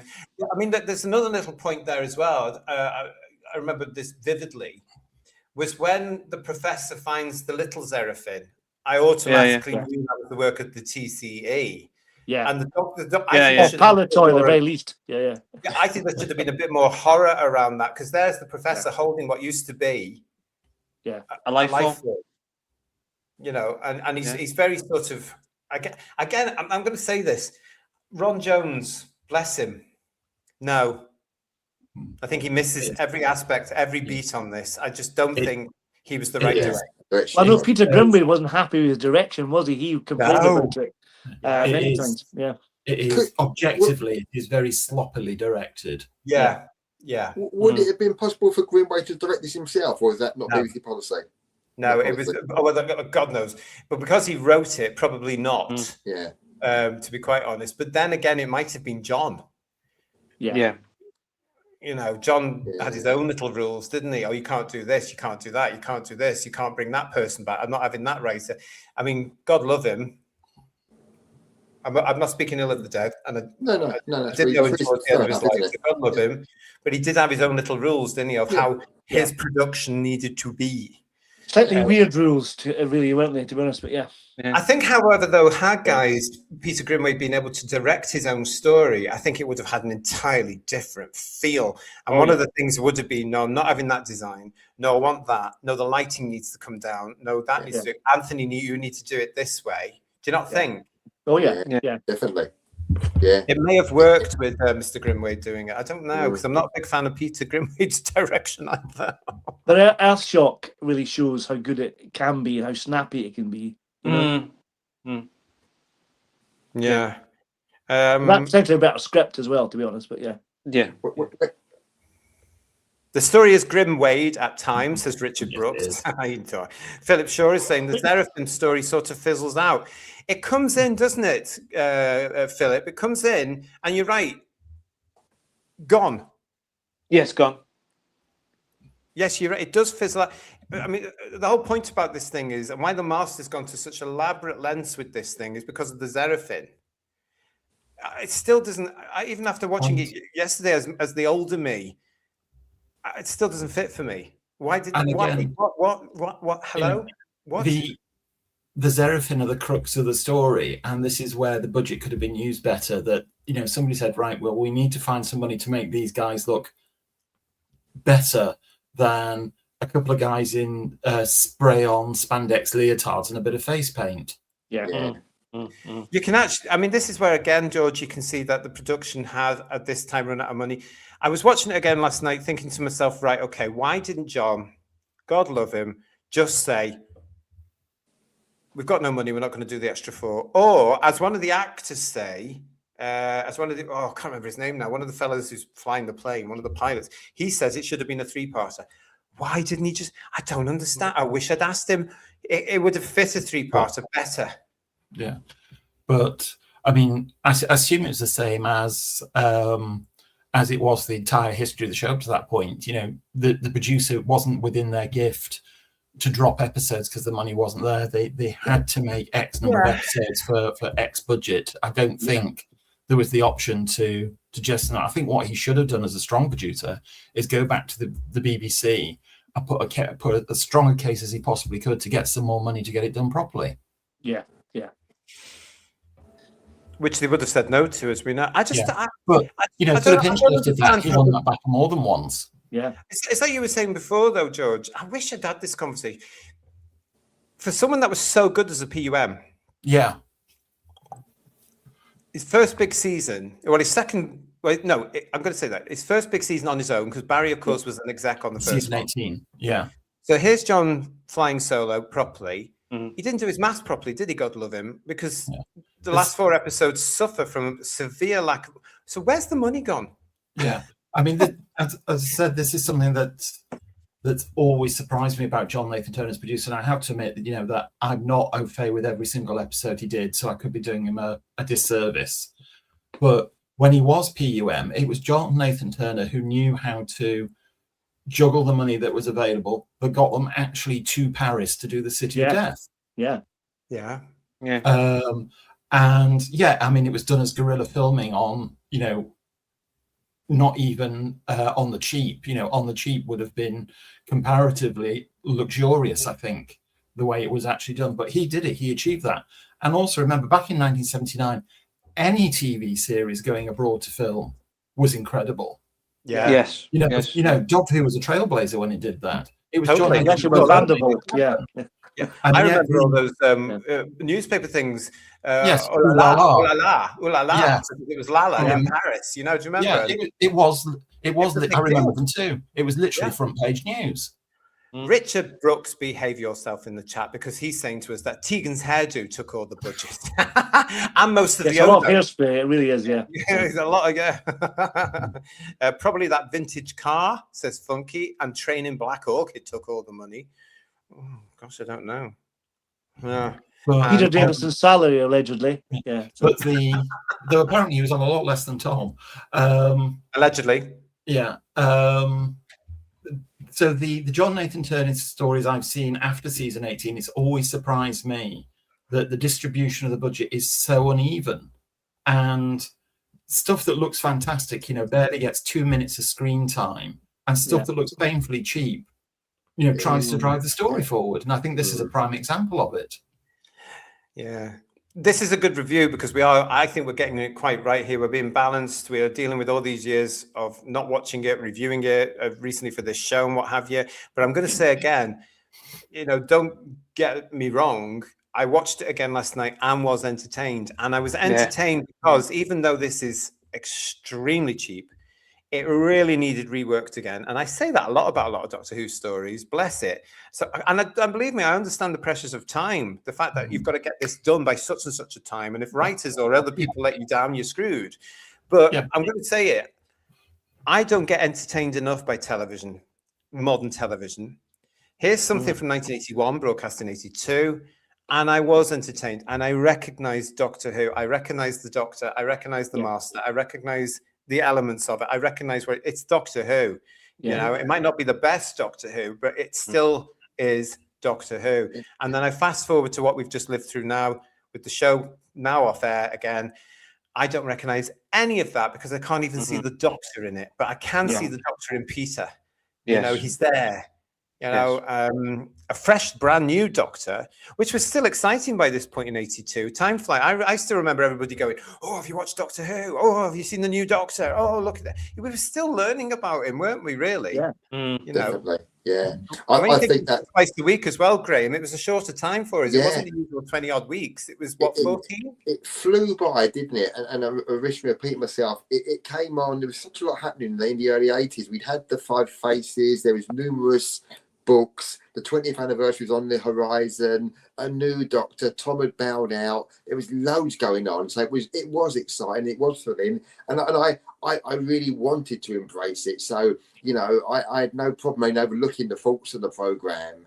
Even as an adult now watching it, like you say, I did find it very entertaining, you know, in lots of different levels. So we're being harsh to it, but probably being not really vicious towards it, just being sensible and criticising what is just, like George was saying, you can't deny it's completely fair enough to criticise.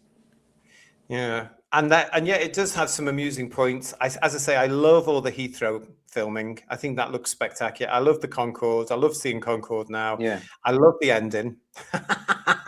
Love the ending. I don't know. I don't know. Saved up all the money for the overseas story, says Chris Kaz. He probably did. He knew he wanted to get to Amsterdam. It's amusing. Yeah. I'll say that, says Paul Richards and Legion of James. Hello, mate. I watched it again, and to be honest, I still enjoyed the story. Yes, it's cheap and okay. It could have been a lot better, but to me, it's very much Doctor Who. Yeah, which is what I'm saying as well. It was. Mark A. Wright is saying to us, time travel, a main villain, 2 TARDISes, what's not to like? And Gray, you'd think that each story would have its own budget to ensure you don't run out of money at the end of the season. I can only assume they overspent on earlier stories. Funky Reminder goes, now, twice weekly, because it was. Yeah. I'll tell you another thing about it was when I watched it last week. The music is so 80s, isn't it? The incidental music is evocative of, I mean, not mention this, but the incidental music is appalling. I mean, it is the worst supermarket music imaginable that completely kicks the legs from under any tension or any drama in the scenes that it's scored for. It is abysmal. It's not one of Roger Lim's best, is it? Let's face it. I like it. George. I don't remember it, to be honest. Sorry, like I don't retain that music for this. This is one of the few bits of 80s Doctor Who that I can't remember the score for. Actually, now that I say that, there is a bit which is very much like the British Airways advert at the time. Yeah, I know the way you mean. Yeah, it's when they're trying to get a Concorde ready to take off. Yeah, that kind of kind of music, jaunty music, like British Airways music, but for copyright reasons wasn't. Yeah. Go on, Lex, what were you going to say, mate? George, was the music the same for Look and Read? I don't know. I really don't know. Because it sounds like when I was in school, the same music they used for Look and Read when they did the filming stories. What, the music? Stories.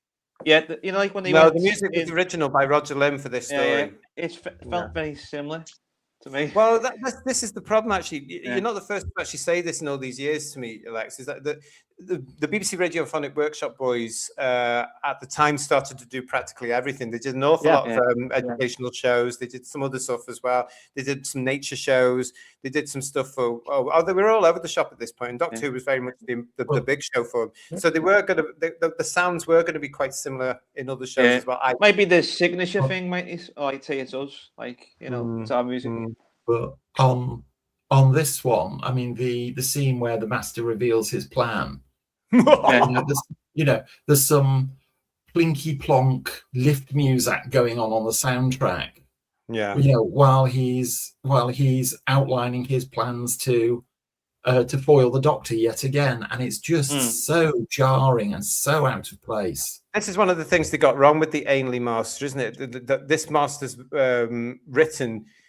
The exposition, he has to explain everything. Whereas the previous Master, as we now know, looking at Delgado's version, he didn't have to explain something. And if he did, it was always to somebody he was using. Do you know what would have given this story a much needed lift? If Dudley Simpson had done the music for it. Yeah. Oh, I've never thought of that. Oh, you've put that in my head now. I've never thought of that, Joe. John would never have allowed that because that was a step backwards for him, wasn't it? Yeah. Yeah. Oh, could you imagine Time Flight with the Dudley Simpson soundtrack? I think Dudley's non-appearance in anything from the 80s onwards is massive cultural difference, isn't it? In the 70s Who and 80s Who, the soundtrack and the music, the incidental music, so different. Different. But it is of its day as well. It's very 80s. Yeah, I can't, isn't it? I mean, I grew up to it, so well, both of them, you know, I mean, you know, but Dudley could lead you by what somehow he could lead a scene, couldn't he? I'm thinking of things from like a lot of the Graham Williams stuff, and I can really evocative to it, and obviously going back further still into Philip Hinchcliffe and even Barry Letts's stuff, he was great at setting the scene. The 80s stuff was all kind of samey in a way, wasn't it? Very pretty and poetically nice and quite harmonious, really, wasn't it? The instant music of that. I don't know what I'm trying to say. Yeah. It kind of gives you the narrative. That's what it's meant to be there for, to be honest. And yet, let's look at it. We have to be honest. It was a success at the time because, as I say, part 1, 10.1 million. Part 2, 8.5 million. The following week, part 3, 9.1 million, and part 4, 8.3 million. So 8.3 million saw the departure at the time of Tegan. Yeah. Stephen Which O'Neill is going to go for Tom's Regeneration, which is really quite sad. Yeah. Well, that's but in the week showed you that this was a massive success season 19. Didn't Logopolis get higher viewing figures on the Five Faces repeat than it did on its original run? I seem to remember. I think it may have done. Yeah. I think it did. Yeah. Stephen O'Neill in the chat, Dudley Simpson should have scored the incidental music. Digby Strawbridge saying to us, compared to what we've had recently, Time Flight has so much more potential compared to the rest of season 19. It does feel weak. Jess Corbin, the 1980s was a landmark era for Doctor Who music, defined by the transition from analog tape splicing to high-tech electronic synthesizers. Yeah, I mean, it was all the rage at the time as well. We've got to remember the rise of Depeche Mode, Pet Shop Boys, Yazoo, all this sort of stuff. It fitted in. What else we got? Richard Brooks saying, agreed, but my 12-year-old self was excited. Right. Okay. Yeah. I was 12 at the time. I wasn't that excited by Time Flight, but I was there. Funky. The only early 80s incidental music I really remember is the Leisure Hive and Cybermen March. Both. I mean, that Leisure Hive music. We'll deal with that more when we come to review the Leisure Hive. But wow. Wow. Sadeko 24. That shook me up. I tell you, watching that for the first time back in the. Oh God, yeah. Ainley's Master was overused. I think the villain should have taken hiatus between Castrovalva and the Five Doctors. That's an interesting point. Yeah. One of the King's Demons, though. How can we miss the King's Demons? Easily. And then we've got Stephen O'Neill saying, I get the impression it's not George's favourite classic story of all time. What makes you think that? It's certainly in the also ran bracket for me. I think you're being kind there, George, to be fair. And Steve Braddock coming in saying, yeah, it was all synth then. Every drama was electronic. And he also says, oh, look, grabbed by the plasmatoids. Oh, matron. What I miss about Doctor Who is, and this, when we go and look at the proper Doctor Who, classic Doctor Who, it reminds me, is that, especially in the 80s, every story has a different composer, so therefore the sound is different. And I miss that. I do miss that interpretation from an individual about working with the director, who of course is different every story, to be able to say, what do you want? I think this, that discussion, and then the creative interpretation for a soundtrack. I miss that. Yeah, I know it was staged for the camera, but that footage in the Who's Doctor Who documentary of Dudley Simpson with David Maloney and was it Philip Hinchcliffe or Robert Holmes watching the raw studio footage of Talon's Wen Chiang recording, and Dudley Simpson just coming out with this never-ending stream of ideas of how he could put music onto it to accentuate it. You know, and he's even things like, oh, I could use car springs to make that boing noise. Singing. I do miss that though.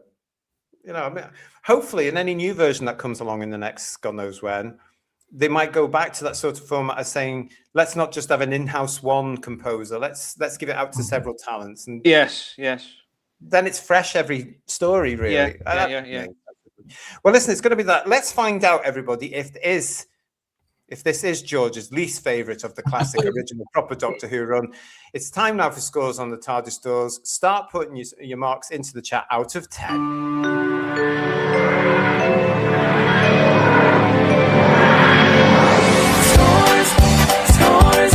Scores on the TARDIS doors.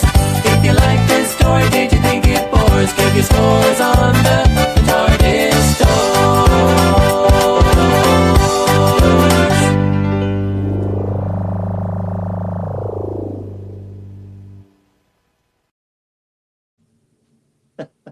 Thank you all for joining us tonight for our review of Time Flight. As I say, guys, a lot of people have over the last couple of years been requesting that we look at Time Flight. It represented the Anthony Ainley Master here on our Master of the Universe series, so I hope you've enjoyed it. Legion of James saying in the chat, I agree, JT, each story of Classic Who had its own identity through the soundtrack. Modern Who soundtracks became very generic and too bland cinematic in style. And also I think it became a little bit too much, I can't tell the difference. Yeah. You know? And it's still better than modern Doctor Who, says Steve Andrews. Well, let's find out for everybody now. As I start with Lex, you mark out of 10. Please, on the scores on the TARDIS doors for Time Flight. Despite its flaws and budget problems, and Alien was great. Nigel's stock was great. 9 out of 10. Oh, I never thought I'd hear the day actually after all these years. All right then, Paul, what are you going to give Time Flight?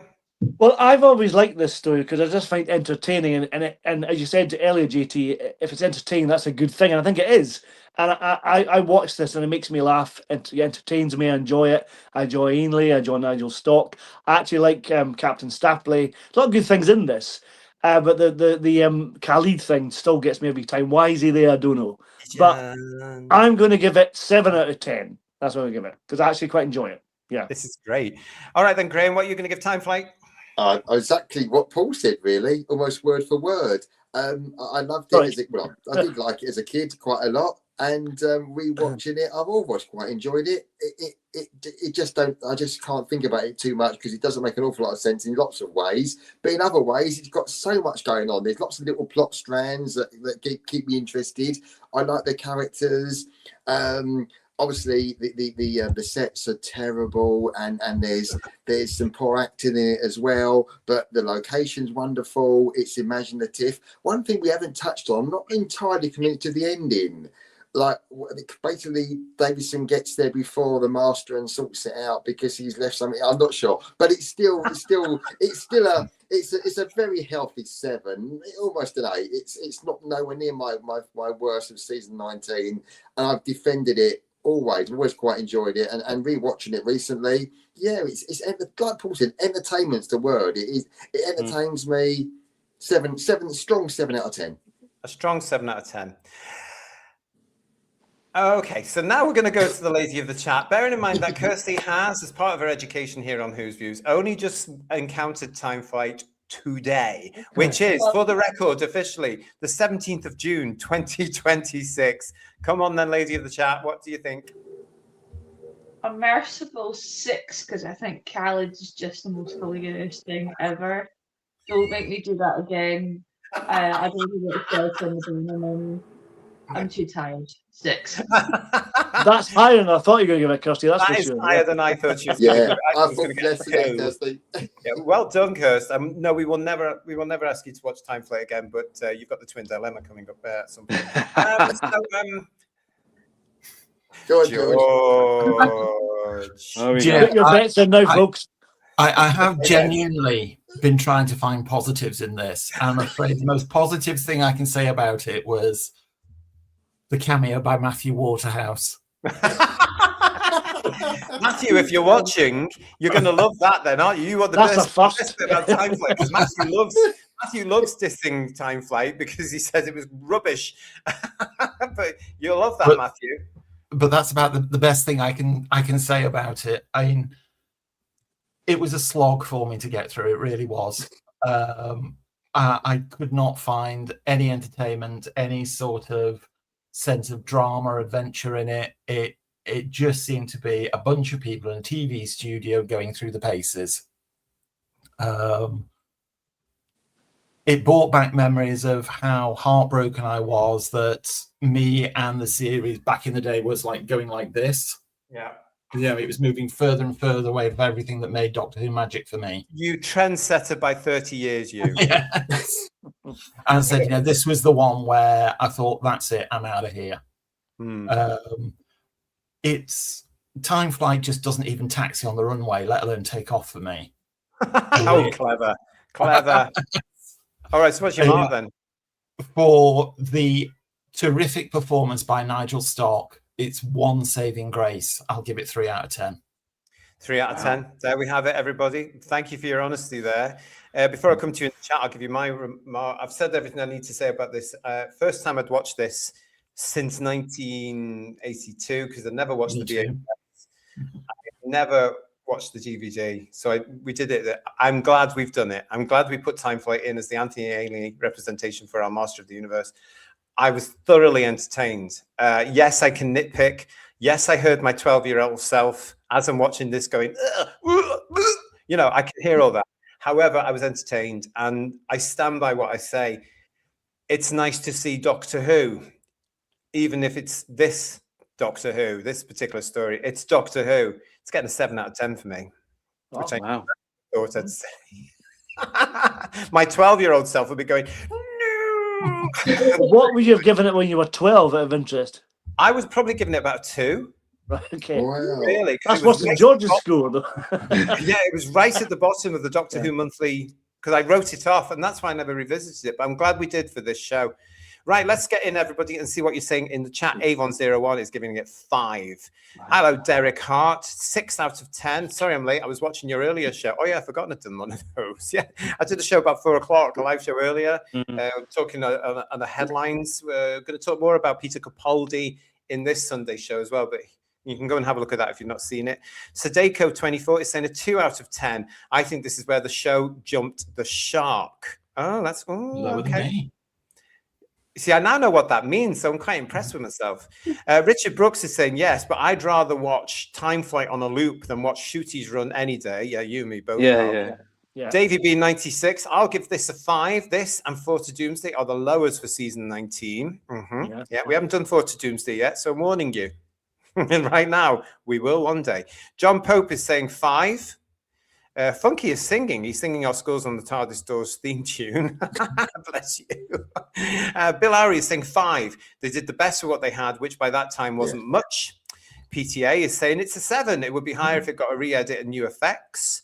6 out of 10 for Steve Andrews. Thank you, mate. Legion of James is saying, I actually struggled to settle on a score for this, but I will settle on a 6 out of 10. Hidden History and the Holy. It's nice to see you. He's saying, oh, no. I missed your show, but I'm giving this a 6 out of 10. Okay. You can go back and watch it now because we're coming towards the end. Jess Corbin is giving it a 10 out of 10. Wow. Well done, Jess. Good for you. Good for you, darling. That's fabulous. Sheila B in the Devotions is with us. Hello, darling. 6 out of 10. Mark A. Wright is giving it a solid 7 out of 10. I adore the Davison era. The only story I genuinely can't stand is Snake Dance. Oh, really? Okay, that's interesting. Mark's with us. Hello, Cool and Dry. 4 out of 10. The Doctor spends most of the story reacting rather than guiding events. Yeah, like this. Thank you. Andy 4X9I. 7 for the story, 10 for dumping Tegan. Good Gray is saying the Scores on the TARDIS Doors is the best jingle in podcast history. Yes, that's what I like. Richard Brooks, I am awarding Time Flight a generous and nostalgic 6.5 out of 10. Oh, very good. RD Model and Build, 6 out of 10. Chris Kaz, 5 out of 10. Digby is giving it a 5 out of 10 with good elements, poor execution. Paul Richards is coming in also with a 5 out of 10 for its unintentional comedy moments. You don't know how hard it's been resisting alone. Steady on. We'll get letters. Jess is saying it's still enjoyable to go back and watch, even if it is a little dated, but then it was what made classic Doctor Who memorable and unforgettable. Yeah, you're right. Funky is saying I can only give it a 6 out of 10, even with a new appreciation of it. Fine. Dalek Shalom, a 7 out of 10. I enjoyed the story. The cast was excellent, and it's complex enough to be a good rewatch. Derek Hart is also saying, as well as his score, the effects are poor, but it's all right story and much better than the shite we had the last 2 years. Well, totally. 7 out of 10 from Steve Braddock. It entertained me, head and shoulders over the last eras, and unfathomable story, but loved Nigel Stock and the crew, even Carl Eads nonsense, and I've seen far, far worse. Yeah, okay, that's fine. Fair enough there. What else we got? Legion of James. Poor Tegan needs more love. Whatever for. I liked her, he says. My friends celebrated her departure, and oh, how I laughed when she came back in the next story. Spoilers. Spoilers. Good Gray is saying it's in my bottom 10 from the classic era. I like the Heathrow and the Concorde filming, but that's it. Sorry, I can only give it a 4 out of 10. Jess is saying to you, Kirsty, what, Kirsty? I'm funky. Kirsty, that's amazingly high from the look you were given. That's what I thought, yeah. Dalek Shalom is saying, I like Khalid. I wanted more of him. We'll move on. And Stephen O'Neill is saying 10 out of 10. I'll not be on George's Christmas card list. It has tons of faults, but I bloody love it. Good for you, Stephen. Yeah, if you enjoy it, Stephen, that's great. You know, I genuinely wish you joy of it. I mean, as I often say when stuff like this comes up, you know, I absolutely love Creature from the Pit. And I will die on that hill. Yeah. I can't wait for that review as well. Yeah, Aaron Reid is giving it a 7. Nothing inherently wrong with it. Its heart and ambition is taken away by the famous BBC budget. Oh, hello. I thought you were going with the Doctor. So did I. Yeah, great lines there. Sadeko is saying, I agree. I find it a boring slog. It felt very padded. Richard Brooks is saying, bless you, George. Bless you, George, and all who sail in you. And Dalek Shalom is saying, George's TARDIS pass has been revoked. Ooh, how bitchy of you, Dalek Shalom. Mark Poskate is saying, quite agree. I couldn't even squeak a 4 out of 10 for it. Any more? Matt and Spiel. Time Flight gets a nostalgic 6 from me. It's quite a fun watch. There's great imagination, even without the funds to pull it off. Plus, it has Concorde. Isn't it nice to know that Doctor Who, for future generations who are never going to know this plane, has it there? And they'll discover it through Doctor Who by accident in the future. You know, it's lovely, that is. A bit of history for them. Kamikaze Guy, good to see you. I'll give it a 6 as I watch it so seldom. It almost feels like a new story each time. It certainly did for me watching it yesterday because the memories came back. I was like, oh no, what have we done? 7 out of 10 from Philip Shaw. I loved Ainley. Tegan is whiny. It's cheap and cheerful, but it's my Doctor Who. Classic series all the way. Mark Poskey is saying, I like Snake Dance. Good for you. Stephen O'Neill is better than any Whittaker or Gatwa story. Amen to that. And Itagishi, thank you for joining us. I've seen you through the chats. Thank you, Sakyu. 6.578 out of 10 for being uneven, but still enough of it works to be Doctor Who. 6.578. I'm glad I'm not adding these things up. We're doing fractions now, eh? Yeah. Same, Paul. I'm glad I'm not adding these things up anymore like we used to do in the old days. Yeah. Sheila B in the devotion is saying 10 out of 10. The meds are working then. Thank you, everybody, for that. Any more in the chat? Any more scores on the TARDIS stores? If not, if there is, put one in back now. If not, I'm going to say thank you to Lex, to Paul, to George, to Lady of the Chat, Kirsty, and to Graham. I'm really glad we looked at Time Flight. I'm glad I revisited after all these years. I'm glad I don't have to go and revisit it again anytime soon as well, because I've done it now. So maybe in 10 years, I'll go back and look at it. But do you know what? It's there. And I'm really glad we did it, guys. Yeah. Me too. Yeah. George isn't. No. Well, no, I mean, the thing is, looking at one like this for me, it just makes me appreciate all the years that are beloved to me even more. And it also makes me appreciate what we had with the original Doctor Who, because George, as we said, you didn't live through the Gatwa era. I did just. I didn't look at the Jodie Whittaker era. But I'm glad Time Flight it's better than anything we've had. With all that bloody Disney money, Time Flight still is better than anything we had in the Gatwa era. And I'm standing by that, everybody. I don't care. This was entertaining. It was lovely. It was British, you know? Yeah. And there's the Doctor. And I haven't seen the Doctor for quite some time, so it's nice to see him. Yeah, exactly. So I'm glad we did this as part of our season, celebrating the Master in Master of the Universe. Next up, as part of the Master of the Universe, is some nonsense. It's called The World of Nothing Time. Thank you. And the Dr. Fools. And it's got a crossover for us. Yes, we're doing a crossover because it's also going to be celebrating 60 years of the Cybermen as part of our series doing that, because this is where the Master and Missy, oh God. Two of them. Two of them. Sorry. Allegedly. I'm going to argue with this point next week. But anyway, we've got all that with the Cybermen and Peter Capaldi's Doctor. So that's going to be next Wednesday here on the channel live for your 8 as part of our Master of the Universe season. So come and join us for that. I'm sure you've all got it on your Blu-ray.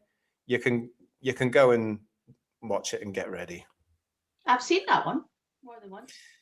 Oh, have you? That'd be interesting next week then. I've only seen it the once when it was broadcast. More of that next week. The departure gate now beckons. Will everybody board, please, says Darren Reed. You're absolutely right. Absolutely right. From all of us on the chat, thanks for joining us. It's been a great show. We will next see you. We've got a Chit Chat, our next scheduled show, Chit Chat, going out on Friday. We've got Star Trek 6, the Undiscovered Country review on Saturday. And on Sunday, it's your big show, live at 8 o'clock. It's Headlines. Lots to talk about again, everybody. Can't wait to see you all for those. From all of us on the show, take care of yourselves, everybody. Don't forget to like.